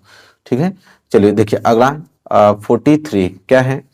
निम्नलिखित में से किसकी अधिक मात्रा जलोढ़ मिट्टी में पाई जाती है। मतलब इसमें से कौन सी ऐसी अधिक मात्रा है जो कि जलोढ़ मिट्टी में पाई जाती है। मतलब पोटास की मात्रा अधिक, कि चूना की, कि फास्फोरस की, ये सभी। मतलब इनमें से कौन सी ऐसी मात्रा है जो जलोढ़ मिट्टी में सर्वाधिक पाई जाती है, आपको बताना है। तो देखिए पोटास भी और चूना और फास्फोरस से तीनों अधिक मात्रा में पाई जाती है। मतलब पोटास भी पाया जाता है, चूना भी पाया जाता है, फास्फोरस भी पाया जाता है। तो भाई तब तीनों ही पाया जाता है, तो ऑप्शन अगला जो है ये सभी है, तो इसी पे तो क्लिक करोगे। ठीक है, चलिए बात करेंगे प्रश्न नंबर 44 की तरफ। और अगला प्रश्न देख लो 44, बहुत प्यारा प्रश्न है। एंथ्रेसाइट का संबंध किस खनिज से। अब आ गया प्रश्न, एंथ्रेसाइट का संबंध किस खनिज से है। तांबा से, सोना से, बॉक्साइट से, कोयला से। बताओ, प्यारा प्रश्न है कि नहीं। तो एंथ्रेसाइट पूछता है, एंथ्रेसाइट का संबंध, बहुत प्यारा प्रश्न है। मैं डबल स्टार देना चाहूंगा इस प्रश्न को, और बहुत सालों से मैं इस प्रश्न को देख रहा हूं, लगातार पूछा जा रहा है। तो एंथ्रेसाइट का संबंध कोयले से, और इसमें कोई दो राय नहीं कि आप लोगों को याद नहीं होगा, इस प्रश्न का उत्तर याद होगा, बिल्कुल होगा। ठीक है, चलिए 45 ये देखिए, ये प्रश्न पे मैं आप लोगों को ट्रिपल स्टार देना चाहूंगा। इन्हीं प्रश्नों का उत्तर तो सबसे पहले आप दोगे। ठीक है, औरों से पहले, कि क्योंकि भारत में कितने प्रतिशत लोग अनौपचारिक स्रोतों से ऋण प्राप्त करते हैं। देखिए ऐसे प्रश्न इसको कोई फोकस नहीं करता है, कोई याद ही नहीं करता है, और नंबर कम लेके आते हैं। लेकिन मैं एक नंबर भी छोड़ने वाला नहीं हूं, बता दे रहा हूं, मैं पूरी जान लगा दूंगा। और आप पे डिपेंड करता है कि आप कितना पढ़ते हो। ठीक है, मैं तो अपनी पूरी 100% आप लोगों को लगा के दूंगा। तो बताना है कि भारत में कितने प्रतिशत लोग अनौपचारिक स्रोतों से ऋण प्राप्त करते हैं, मतलब अलग तरीकों से, अनौपचारिक तरीकों से, अनौपचारिक स्रोत से। 7%, 65%, 85%, 90%। बताइए क्या होगा राइट आंसर क्वेश्चन नंबर 45 का, वेरी वेरी मोस्ट इंपोर्टेंट है। ठीक है, तो लगभग आपको बात करें, आप हैरानी होंगे, 85% लोग ऐसे हैं जो अनौपचारिक स्रोतों से ऋण प्राप्त करते हैं। ठीक है, तो इस बात को याद रखिएगा, इस परसेंटेज को याद रखिएगा, 85%। और ये प्रश्न तो सिंपल है, इसमें मतलब पूछने लायक प्रश्न ही क्या है, मतलब तो याद ही होगा आप लोगों को, कि जो विश्व व्यापार जो संगठन का मुख्यालय कहाँ पर स्थित है। मतलब इंपॉर्टेंट है, लेकिन मतलब याद होगा, मतलब ये कहना का मतलब है कि सभी बच्चों को याद होगा कि विश्व व्यापार संगठन का मुख्यालय कहाँ पर स्थित है। न्यूयॉर्क में, पेरिस में, जिनेवा में, कि ओटावा में। ठीक है, बताइए क्या होगा राइट आंसर। सबको मालूम होना चाहिए कि जिनेवा में विश्व व्यापार जो संगठन का मुख्यालय है वो कहाँ पे स्थित है, जिनेवा में। चलिए देख लीजिए प्रश्न नंबर 47 क्या है। और इस प्रश्न में मैं ट्रिपल स्टार बनाने वाला हूं, क्योंकि जो बंदे ने अच्छे से इसको पढ़ा होगा तो वही इस प्रश्न का उत्तर देगा। मतलब जो घटना को जानता होगा कि जो सविनय अवज्ञा आंदोलन की शुरुआत हुई थी, मतलब कौन सी महत्वपूर्ण घटना के साथ की गई, मतलब कौन सा ऐसा घटना घटा कि ये मालूम चला कि नहीं अब सविनय अवज्ञा आंदोलन की शुरुआत करना ही पड़ेगा भैया। ऑप्शन है रोलेट एक्ट की घोषणा, ठीक है, कि ऑप्शन बी नमक कानून तोड़कर, कि ऑप्शन सी साइमन कमीशन का आगमन, कि ऑप्शन डी जलियांवाला बाग। तो आपको बताना है कि किस महत्वपूर्ण घटना के साथ जो है सविनय अवज्ञा आंदोलन की शुरुआत की गई। और बहुत अच्छा प्रश्न है। ठीक है, तो उत्तर दोगे नमक कानून तोड़कर। जब नमक कानून तोड़ा गया उसी समय यह आंदोलन सविनय अवज्ञा आंदोलन चलाया गया। ठीक है, तो इसी महत्वपूर्ण घटना के साथ सविनय अवज्ञा आंदोलन की शुरुआत हुई थी। और इस बात को एकदम याद रख लीजिएगा इस प्रश्न को, मतलब बहुत प्यारा प्रश्न है 47। चलो 48 की तरफ बढ़ते हैं। लीजिए मेरे प्यारे बच्चों, 48 क्या है कि भारत में सर्वाधिक बोली जाने वाली भाषा कौन सी है। आपको बताना है कि सर्वाधिक भारत में कौन सी भाषा बोली जाती है। Option A Urdu, option B अंग्रेजी, और ऑप्शन सी हिंदी, और ऑप्शन डी पंजाबी। तो सबको मालूम होना चाहिए कि भारत की अगर बात करते हैं तो भारत में सबसे सर्वाधिक भाषा कौन सी बोली जाती है। मालूम भी होना चाहिए आप लोगों को कि हिंदी ही सबसे ज्यादा बोली जाती है। मतलब ऑप्शन सी जो इस प्रश्न का राइट आंसर हो जाएगा, हिंदी सबसे अधिक बोली जाती है। चलिए, तो ये प्रश्न का उत्तर तो सबको मालूम होना चाहिए। हाँ, ये प्रश्न अच्छा है। बार बार पूछा जाता है कि जो काले दस्ताने थे और बंदी मुठ्ठियां थी वो किसकी प्रतीक थी। तो काले दस्ताने और बंदी मुठ्ठियां किसके प्रतीक थी। ऑप्शन ए विद्रोह की थी, कि ऑप्शन बी शांति की थी, कि ऑप्शन डी अश्वेत शक्ति की थी, कि ऑप्शन डी इनमें से कोई नहीं। तो इसमें कोई दो राय नहीं कि आपको मालूम होना चाहिए कि जो काले दस्ताने और बंदी मुठ्ठियां थी वो आपको अश्वेत शक्ति की प्रतीक थी। मतलब सी जो इस प्रश्न का राइट आंसर हो जाएगा। चलिए मेरे प्यारे विद्यार्थियों, लास्ट प्रश्न देख लेते हैं, इसके बाद तो 20 नंबर आप लोगों का क्लियर हो गया। अगला प्रश्न बहुत ज्यादा इंपॉर्टेंट है, सोचने लायक प्रश्न है, समझने लायक प्रश्न है कि निम्नलिखित में से किस एक देश को छोड़, देखो बहुत प्यारा प्रश्न है, किस एक देश को छोड़कर हर जगह तानाशाही पर लोकतंत्र की प्राथमिकता दी जाती है। मतलब किसी एक देश को छोड़कर हर जगह तानाशाही पर लोकतंत्र की प्राथमिकता दी जाती है, बस मात्र एक देश को छोड़कर। वो देश कौन है आपको चूज करना है और सब लोग बता देंगे। भारत, पाकिस्तान, नेपाल, श्रीलंका। मतलब ना चाहते हुए भी आप लोगों का हाथ जाएगा सिर्फ पाकिस्तान पे ही, कि वो कौन सा देश है भैया, पाकिस्तान है। कि मतलब मात्र एक ऐसा ही है, यहाँ पे देश ऐसा है कि जहाँ पे तानाशाही पर लोकतंत्र की प्राथमिकता दी जाती है। मतलब इसको छोड़कर सबकी जगह दी जाती है, लेकिन यहाँ पे नहीं दी जाती है। इस बात को याद रखिएगा। तो देखा आपने कि 50 प्रश्न हमने कराया। 50 प्रश्न अगर आप तैयार है ना, तो 20 ऑब्जेक्टिव क्वेश्चन आपके फिक्स हैं। इसको दुनिया की ताकत नहीं रोक सकती, इस बात की गारंटी मैं लेता हूँ। ठीक है, तो बस आपको मन से पढ़ना है, इस वीडियो को शेयर कर देना है, बहुत सारे बच्चों को हमारे चैनल पे जोड़ना है, कि सबका भला हो पाए इस बार। और हम बहुत अच्छे तरीके से तैयारी करा रहे हैं हर एक सब्जेक्ट की, इसमें कोई दो राय नहीं। अगर आप डेली फॉलो करते हो तो आपको मालूम होगा, इसमें बताने लायक कोई बात नहीं है। तो चलिए मिलेंगे, तैयारी अपनी अच्छी कीजिए, माँ बाप का नाम रोशन कीजिए, पढ़ते रहिए अच्छे तरीके से, मैं तो यही कामना कहूंगा। तो चलिए मिलेंगे नेक्स्ट वीडियो में, तब तक के लिए धन्यवाद। तो सबको मालूम है कि 20 नंबर का ऑब्जेक्टिव आप लोगों को कर दिया है कला में, ठीक है। और आज की वीडियो अगर देख लेते हो तो पूरा 20 में 20 नंबर पूरा ऑब्जेक्टिव करके आओगे, क्योंकि सारे प्रश्न में इंपोर्टेंट लेके आया हूं, जो कि 20 नंबर यहाँ पे आप लोगों को फिक्स हो जाएगा। देखिए, जीतने का मजा तभी आता है कि जब लोग आपके हारने का इंतजार करते हो। जैसा कि आप लोगों को मालूम है कि अभी आप तो तैयारी नहीं किए रहे होंगे, पहले 2 महीने पहले की बात कर रहा हूँ, तो लोग सोच रहे होंगे कि अरे ये पढ़ा नहीं है तो अच्छा नंबर नहीं ला आएगा। लेकिन आपने इतना अच्छे से तैयारी कर रहा है, और मैं भी आप लोगों को करा रहा हूँ कि इस बार हमको लगता है कि 95% आप लोगों का फिक्स है। तो लोगों को मालूम नहीं है आप लोगों की तैयारी के बारे में कि आप लोग क्या कर रहे हैं। लोग तो वो सोच रहे हैं कि आप फेल हो जाओगे, लेकिन आपकी तैयारी बहुत अच्छे तरीके से कराई जा रही है। सीधे रिजल्ट दिखाना आप लोग, ठीक है, 95% का, कि भैया देखो कैसे हम लोगों को, आप लोग कॉन्फिडेंस नहीं था ना कि नहीं ला पाएंगे, लेकिन देखिए हमने कर दिखाया है। ठीक है, तो इसी के साथ हम लोग तैयारी कर रहे हैं कि इस बार हम लोग बहुत अच्छे अच्छे नंबर्स लेके आने वाले हैं। इस बार टॉपर बनना है हम लोगों को। तो वीडियो को लाइक कर दो, चैनल पर ना तो चैनल को सब्सक्राइब कर दो। और देखो, इस वीडियो से जितना क्वेश्चन बताऊंगा उस कला के लिए बहुत ही ज्यादा महत्वपूर्ण है। तो इस वीडियो को अगर पूरा देख लेते हो तो 20 नंबर तो यहाँ मतलब फिक्स है, बहुविकल्पीय फिक्स है। और एक अलग से आप लोगों को चित्र बनाने के लिए जो प्रश्न आते हैं 50 नंबर के, वो चित्र बनाने वाला मैं आप लोगों को बता दूंगा। पूरा मतलब 70 नंबर आप लोगों का क्लियर हो जाएगा। चलिए पहला प्रश्न पढ़ते हैं। पहला प्रश्न यह है ऑब्जेक्टिव क्वेश्चन, जो कि बहुत इंपॉर्टेंट है। इसमें आप लोगों को बहुत ध्यान से पढ़ना पड़ेगा, ध्यान से ही उत्तर को जांच करके आप लोगों को देना पड़ेगा, अन्यथा गलत कर जाओगे, क्योंकि प्रश्न बहुत कह रहा है कि प्राकृतिक दृश्य चित्रण में जल रंग प्राय किस रूप में प्रयोग किए जाते हैं। तो चलिए बताइए कि जल रंग किस रूप में प्रयोग किए जाते हैं प्राकृतिक दृश्य अगर चित्रण बनाना होगा तो। गहरे रंग के, कि हल्के पीले, हल्के पतले पीले रंग के, कि काले रंग के, कि सफेद रंग के। ठीक है, और यह प्रश्न बहुत ज्यादा इंपॉर्टेंट है, आप लोगों को बताना ही पड़ेगा। ठीक है, देखते हैं कितने लोग इसका आंसर सही दे पाते हैं। तो देखिए, प्राकृतिक अगर दृश्य का चित्रण बनाना है तो उसमें जो जल रंग जो होता है वो किस रूप में प्रयोग किए जाते हैं। तो आंसर होगा इसका कि हल्के पतले पीले रंग के रूप में प्रयोग किए जाते हैं। ठीक है, यह प्रश्न बहुत ज्यादा इंपॉर्टेंट है और इसको आप लोगों को याद करना है। और आगे अगर हम बात करें, क्वेश्चन पहला हो गया, क्वेश्चन नंबर दूसरे की तरफ बढ़ेंगे। क्वेश्चन नंबर दूसरा देखिए मेरे प्यारे बच्चों, बहुत प्रश्न अच्छा है कि झोपड़ियों के चित्रण में छपरों में किस रंग का प्रयोग किया जाता है। अगर झोपड़ी आपको बनाना है तो उसमें जो छप्पर ऊपर लगे होते हैं वो किस रंग के प्रयोग किए जाने चाहिए। सफेद रंग के, गुलाबी रंग के, कोबाल्ट ब्लू रंग के, कि पीला। बताइए क्या होगा राइट आंसर। तो देखिए इसका राइट आंसर होगा पीले रंग का, मतलब ऑप्शन डी, मतलब पीले रंग के प्रयोग किए जाते हैं। अगर आप कोई झोपड़ी का चित्र बना रहे हो और ऊपर छप्पर का अगर आप बनाए हो छप्पर, तो उसको अगर कलर करना होगा तो किस रंग से करोगे? तो पीला रंग से करोगे। ठीक है, चलिए तीसरा प्रश्न देखिए क्या है। और तीसरा प्रश्न यह है कि संध्या काल में आकाश का रंग अधिक चटकीले होते हैं, जिसमें किस रंग का आभास होता है? कह रहा है कि शाम का अगर देखा जाए संध्या काल, शाम के समय जो आकाश का रंग होता है बहुत अधिक चटकीला होता है, तो उसमें किस रंग का आभास होता है? आभास मतलब कमी होता है। पीला, नारंगी, लाल की ये सभी? बताइए क्वेश्चन नंबर तीसरे का राइट आंसर क्या होगा मेरे प्यारे विद्यार्थियों? इसका जो आंसर होगा ये होगा ये सभी, मतलब पीले रंग का भी नारंगी और लाल रंग का आभास होता है। ठीक है, आभास मतलब प्रतीत होता है, ऐसा आप मान सकते हो। किस रंग का आभास होता है, प्रतीत होता है? तो देखिए पीला भी दिखने लगता है, नारंगी और लाल, मतलब सभी का मिक्स कलर। ठीक है, चलिए क्वेश्चन तीसरा यहाँ पे क्लियर हो गया। क्वेश्चन 4 की तरफ बढ़ते हैं। चलिए देखिए मेरे प्यारे बच्चों, प्रश्न नंबर 4।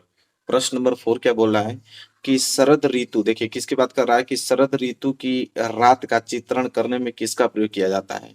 अगर शरद ऋतु की रात का अगर चित्रण करना हो तो किस रंग का प्रयोग करेंगे हम, बताइए? बैगनी रंग का, कि गहरा हरा रंग का, कि हरा रंग का, कि नीला रंग का? बताइए क्या होगा राइट आंसर क्वेश्चन नंबर 4 का। बहुत प्यारा प्रश्न है कि शरद ऋतु की रात का अगर चित्रण करना होगा तो किस रंग का प्रयोग करेंगे? तो मेरे प्यारे बच्चों, अब बैगनी रंग का प्रयोग करेंगे, इस बात को आप लोग याद रख लीजिएगा। ठीक है, किस रंग का प्रयोग करेंगे? तो बैगनी रंग का।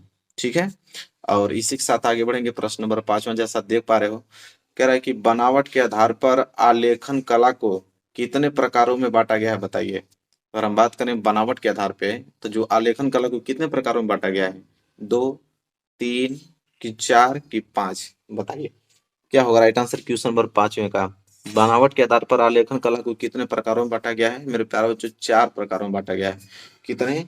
4 प्रकारों में बांटा गया। देखिए यही सब प्रश्न आपके ऑब्जेक्टिव में पूछे जाएंगे, इससे बाहर एक भी प्रश्न नहीं आएगा। बस आप इसकी प्रैक्टिस जितना हो सके, क्योंकि प्रैक्टिस करेंगे तभी आपको इसका आंसर मालूम रहेगा।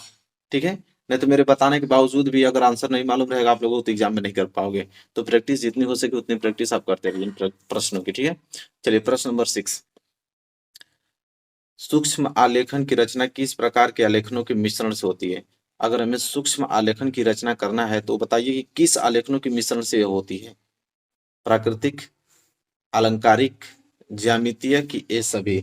बताइए क्वेश्चन नंबर 6 का राइट आंसर क्या होगा कि सूक्ष्म आलेखन की रचना किस प्रकार के आलेखनों के मिश्रण से होती है? तो देखिए ये सभी होते हैं, क्योंकि प्राकृतिक भी होता है और अलंकारिक भी और ज्यामितीय भी होता है, मतलब ये सभी।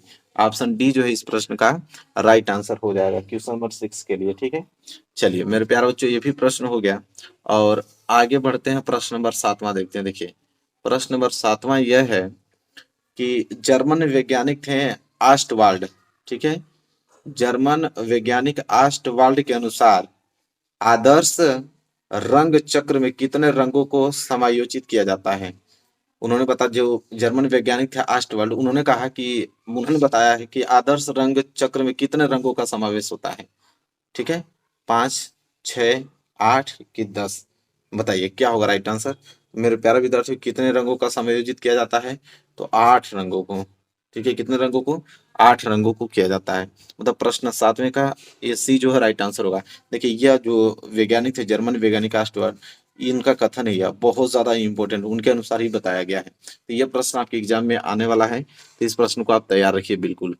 चलिए प्रश्न नंबर 8वें की तरफ बढ़ते हैं। चलिए मेरे प्यारे बच्चों देखिए प्रश्न नंबर 8वां क्या है कि आदर्श रंग चक्र के अंतर्गत गर्म रंग में शामिल होता है। कह रहा है कि आदर्श रंग चक्र के अंतर्गत गर्म रंग में शामिल होता है क्या? लाल, पीला, नारंगी, कि ये सभी? बताइए प्रश्न नंबर 8वें का राइट आंसर क्या होगा मेरे प्यारे बच्चों?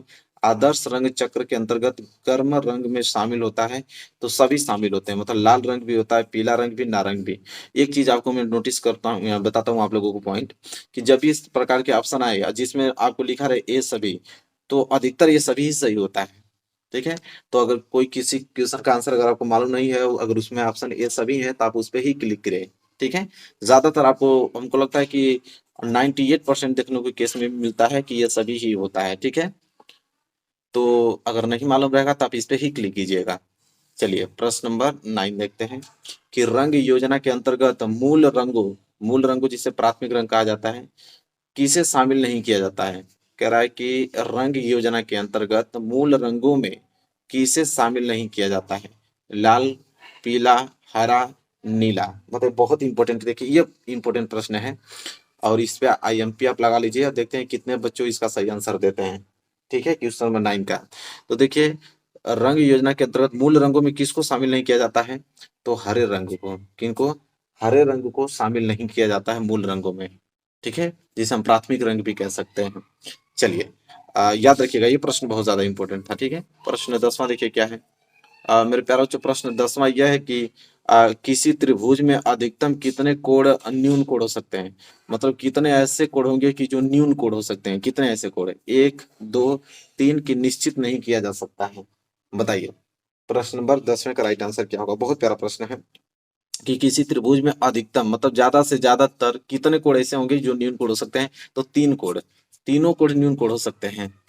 ठीक है, ये आपको मालूम चाहिए 3 ही कोण होते हैं त्रिभुज में, 1 कोण, 2 कोण, 3, और तीनों के तीनों न्यून कोण हो सकते हैं। ठीक है, तो आई होप क्लियर हो गया होगा। प्रश्न 10वां बहुत इंपॉर्टेंट प्रश्न था और इस प्रकार अगर इस प्रकार का प्रश्न आएगा तो आप कर लोगे। जैसे ये प्रश्न है तो ये तो आसान है कि किसी त्रिभुज की अगर सभी भुजाएं अगर समान है तो किस प्रकार के त्रिभुज कहलाता है। समद्विबाहु, समकोण समद्विबाहु त्रिभुज, समबाहु त्रिभुज की विषमबाहु त्रिभुज। तो बताइए किसी त्रिभुज है और किसी त्रिभुज की तीनों भुजाएं अगर समान है तो समबाहु ही त्रिभुज न कहलाएगा। तो अगर इस प्रकार का प्रश्न आएगा तो कर लोगे। इस प्रकार का प्रश्न आएगा, ठीक है, तो सभी मिक्स आते हैं लेकिन इस प्रकार के प्रश्नों को आप आसानी से कर पाओगे क्योंकि आप मैथ पढ़े हुए हो। ठीक है, और मैथ पढ़े हो तो एक भी प्रश्न छूटेगा नहीं आप लोगों से। इस प्रकार के अगर प्रश्न आता है एग्जाम में तो प्रश्न 11 क्लियर हो गया ना। अब प्रश्न 12 की तरफ बढ़ते हैं। चलिए मेरे प्यारे बच्चों प्रश्न 12 देखिए क्या है। कह रहा है कि वृत्त पर y बिंदु से कितनी स्पर्श रेखाएं खींची जा सकती हैं। देखिए कितना सिंपल है। कोई कह रहा है कि कोई वृत्त है और वृत्त से कोई एक बिंदु y यहाँ बिंदु है वृत्त से बाहर, तो इस बिंदु से कितनी स्पर्श रेखाएं खींची जा सकती हैं। बताइए केवल एक, केवल दो, असंख्य, कि ऑप्शन डी शून्य। बताइए क्वेश्चन नंबर 12 का राइट आंसर क्या होगा। ठीक है, तो देखिए स्पर्श रेखा बता रहा है तो देखिए एक तो यहाँ पे खींचेंगे तो यहाँ से टच करेगा, एक यहाँ से खींचेंगे तो यहाँ से। और बताइए कोई रेखा है कि जो यहाँ पे स्पर्श कर पाए? नहीं। मतलब कि वृत्त के वाय बिंदु से कितनी स्पर्श रेखाएं खींची जा सकती हैं, तो केवल 2 ही स्पर्श रेखाएं खींची जा सकती हैं। और ये इंपॉर्टेंट क्वेश्चन है, इस बात को याद रखिएगा आप लोग। ठीक है, कुछ लोग असंख्य अनंत बताएंगे। अरे असंख्य क्या, अब कहाँ से खींचोगे बताओ। अब कहाँ कोई रास्ता और है जहां से खींचोगे जो इसको स्पर्श करे? बीच में से खींचोगे तो प्रतिच्छेद करेगा। ठीक है, स्पर्श कर उसको टच करते हुए जाए तो केवल 2 ही ऐसी हम लोग रेखाएं खींच सकते हैं। ठीक है, चलिए मेरे प्यारे बच्चों प्रश्न नंबर 13 देखो क्या है। प्रश्न नंबर 13 है कि प्रावैधिक कला में निम्न में से किस कोण की रचना संभव नहीं है। अगर हम प्रावैधिक कला की बात करें तो किस कोण की जो रचना है वो संभव नहीं है। 45 अंश, 30 अंश, 75 अंश, 22 अंश। बताइए कि प्रावैधिक कला में निम्न में से किस कोण की रचना संभव नहीं है। मेरे प्यारे बच्चों 22 अंश का कोण की रचना संभव नहीं है। बाकी तो 30 अंश आराम से, 75 अंश भी 45 आराम से बना लोगे। ये जो 22 अंश का कोण है ये संभव नहीं है। ठीक है, तो याद रखिएगा ऐसे ऐसे प्रश्न आएंगे, आप आराम से कर पाओगे अगर आप डेली पढ़ते हो, इन चीजों को प्रैक्टिस किए हो तो कोई बहुत भारी काम नहीं है। आराम से चाहोगे तो 70 में आराम से 65 68 नंबर ऐसे इस प्रकार के नंबर तुम ला सकते हो। ठीक है, बस प्रैक्टिस तो करनी है आप लोगों की। चलिए देखिए प्रश्न नंबर 14 क्या है। चित्रण को प्रभावी बनाने में किसका विशेष योगदान होता है। अगर किसी चित्रण को अगर हमें प्रभावी बनाना है तो विशेष योगदान किसका होता है। छाया का, प्रकाश का, पेंसिल का, कि ये सभी। बताइए। तो हमने कहा था कि जब इस प्रकार के प्रश्न आए उसमें ऑप्शन ए सभी रहे तो उसी को ही मारते हैं। और आपको मालूम भी होगा कि किसी भी चित्रण को अगर सुंदर बनाना है तो छाया तो चाहिए भैया, प्रकाश भी उसका चाहिए, पेंसिल का तो प्रयोग नहीं करोगे तो बनेगा कैसे वो। तो मतलब ये सभी इस क्वेश्चन का राइट आंसर होगा, मतलब ऑप्शन डी। ठीक है, चलिए प्रश्न नंबर 15 देख लीजिए। प्रश्न नंबर 15 क्या है कि स्मृति चित्रण में छाया को दिखाने के लिए किस रेखा का प्रयोग किया जाता है। अगर स्मृति चित्रण में अगर हमें किसी छाया को दिखाना है तो किस रेखा का प्रयोग करेंगे। लाल रेखा का, सफेद रेखा का, मोटी रेखा का, कि बड़ी रेखा का। बताइए क्या होगा राइट आंसर। कि स्मृति चित्रण में छाया को अगर दिखाना होगा तो किस रेखा का प्रयोग किया जाता है? मेरे प्यारे बच्चों, मोटी रेखा का प्रयोग। अगर मोटी रेखा आपने बता दिया तो समझ लीजिए कि छाया को डिनोट कर दिया आपने। ठीक है, चलिए प्रश्न नंबर ये आपका 15 था, जो कि क्लियर हो गया होगा आप लोगों को बहुत अच्छे तरीके से। ठीक है, चलिए और अगले प्रश्न देखेंगे। प्रश्न नंबर 16 क्या है कि आयताकार, देखिए प्रश्न क्या बोला है कि आयताकार तथा वर्गाकार वस्तुओं के स्मृति चित्रण में किसका विशेष महत्व होता है? अगर आयताकार और वर्गाकार हम स्मृति चित्रण बनाए हैं तो किसका विशेष महत्व होगा बताइए? इन दोनों में आकृति का, त्रिज्या का, क्षेत्रफल का, रंग का। बताइए क्वेश्चन नंबर 16 का राइट आंसर क्या होगा कि आयताकार तथा वर्गाकार वस्तुओं के स्मृति चित्र में किसका विशेष महत्व होता है? तो त्रिज्या का होता है मेरे प्यारों। तो त्रिज्या आपने कितना लिया है यह सबसे ज्यादा विशेष महत्व डिनोट करता है। ठीक है, चलिए क्वेश्चन नंबर 16 भी कंप्लीट हो गया और क्वेश्चन नंबर 17 की तरफ बढ़ते हैं। चलिए मेरे प्यारे बच्चों, प्रश्न नंबर 17 देखते हैं। देखिए प्रश्न नंबर 17 क्या है कि स्मृति चित्रों में प्रकाश तथा छाया को प्रदर्शित करने के लिए किस प्रकार की पेंसिल का उपयोग किया जाता है? स्मृति चित्रों में प्रकाश को और छाया को हम प्रदर्शित करने के लिए किस प्रकार की पेंसिल का उपयोग किया जाता है? बताइए, HB पेंसिल की 2B पेंसिल की 4B पेंसिल की उपयुक्त सभी। तो सिंपल हमने बताया कि अगर ऑप्शन में दिख जाता है कि उपयुक्त सभी तो आप इसी पे ही क्लिक कीजिए और इसका राइट आंसर भी यही होगा क्योंकि हम इन सभी पेंसिलों का प्रयोग करते हैं। ठीक है, स्मृति चित्रों में प्रकाश और छाया को प्रदर्शित करने के लिए। ठीक है, चलिए मेरे प्यारे बच्चों, प्रश्न नंबर 18 देखिए क्या है कि निम्नलिखित में से कौन प्राकृतिक दृश्य का चित्रण नहीं है? बताना कि कौन प्राकृतिक दृश्य का चित्रण नहीं है।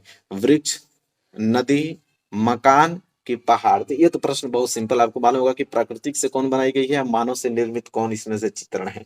ठीक है, तो मकान ही होगा, आपको सिंपल मालूम है क्योंकि वृक्ष आपका प्राकृतिक का ही रूप होता है, नदी भी प्राकृतिक दृश्य ही है, पहाड़ भी आपका प्राकृतिक दृश्य है। ये मकान जो है लोगों के द्वारा बनाया जाता है, ये प्राकृतिक रूप में नहीं मिलती है, प्राकृतिक इसको नहीं बनाती है मकान को। ठीक है, चलिए और प्रश्न 19 देखिए क्या है मेरे प्यारे बच्चों। प्रश्न 19 ये है कि आलेखन का जो वर्गीकरण है वो किन आधारों पर किया जाता है? और किसी आलेखन का वर्गीकरण करना है तो किस आधार पे आप कर सकते हो बताओ? बनावट के आधार पे, कि सजावट के आधार पे, कि स्पष्ट एवं अस्पष्ट, कि बनावट एवं सजावट दोनों पे? ठीक है, बताइए कि आलेखन का वर्गीकरण अगर करना होगा तो किन आधार पे हम कर सकते हैं? तो देखिए बनावट के आधार पे भी किया जाता है और सजावट के आधार पे भी किया जाता है, दोनों केसों में हम उसका वर्गीकरण कर सकते हैं। ठीक है, तो बनावट और सजावट दोनों होगा। ठीक है, चलिए मेरे प्यारे बच्चों क्वेश्चन नंबर 20वें की तरफ बढ़ते। देखिए क्वेश्चन 20वां जो है इसको ध्यान से आपको पढ़ना पड़ेगा कि कह रहा है कि जहां आकाश और पृथ्वी मिलते नजर आते हैं अथवा क्षितिज पर धुंधला दिखाने के लिए किस रंग का प्रयोग किया जाता है? कभी कभी आप देखते होंगे जैसे दूर खड़ा है, आप देखेंगे तो कभी कभी कुछ दूरी पे आपको ये लगेगा कि हाँ आसमान और पृथ्वी दोनों मिल आगे चल के मिल जाएंगे। कभी किसी एक जगह खड़ा होकर कहीं दूर देखिएगा आपको लगेगा कि हाँ आगे चल के यार आसमान और पृथ्वी दोनों मिल गए होंगे।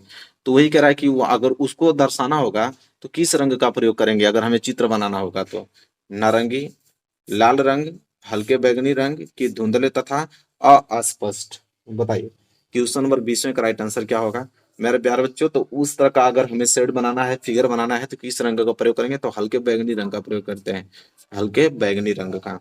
ठीक है, चलिए मेरे प्यारे बच्चों क्वेश्चन 20वां भी हो गया, क्वेश्चन बढ़ते हैं 21 की तरफ।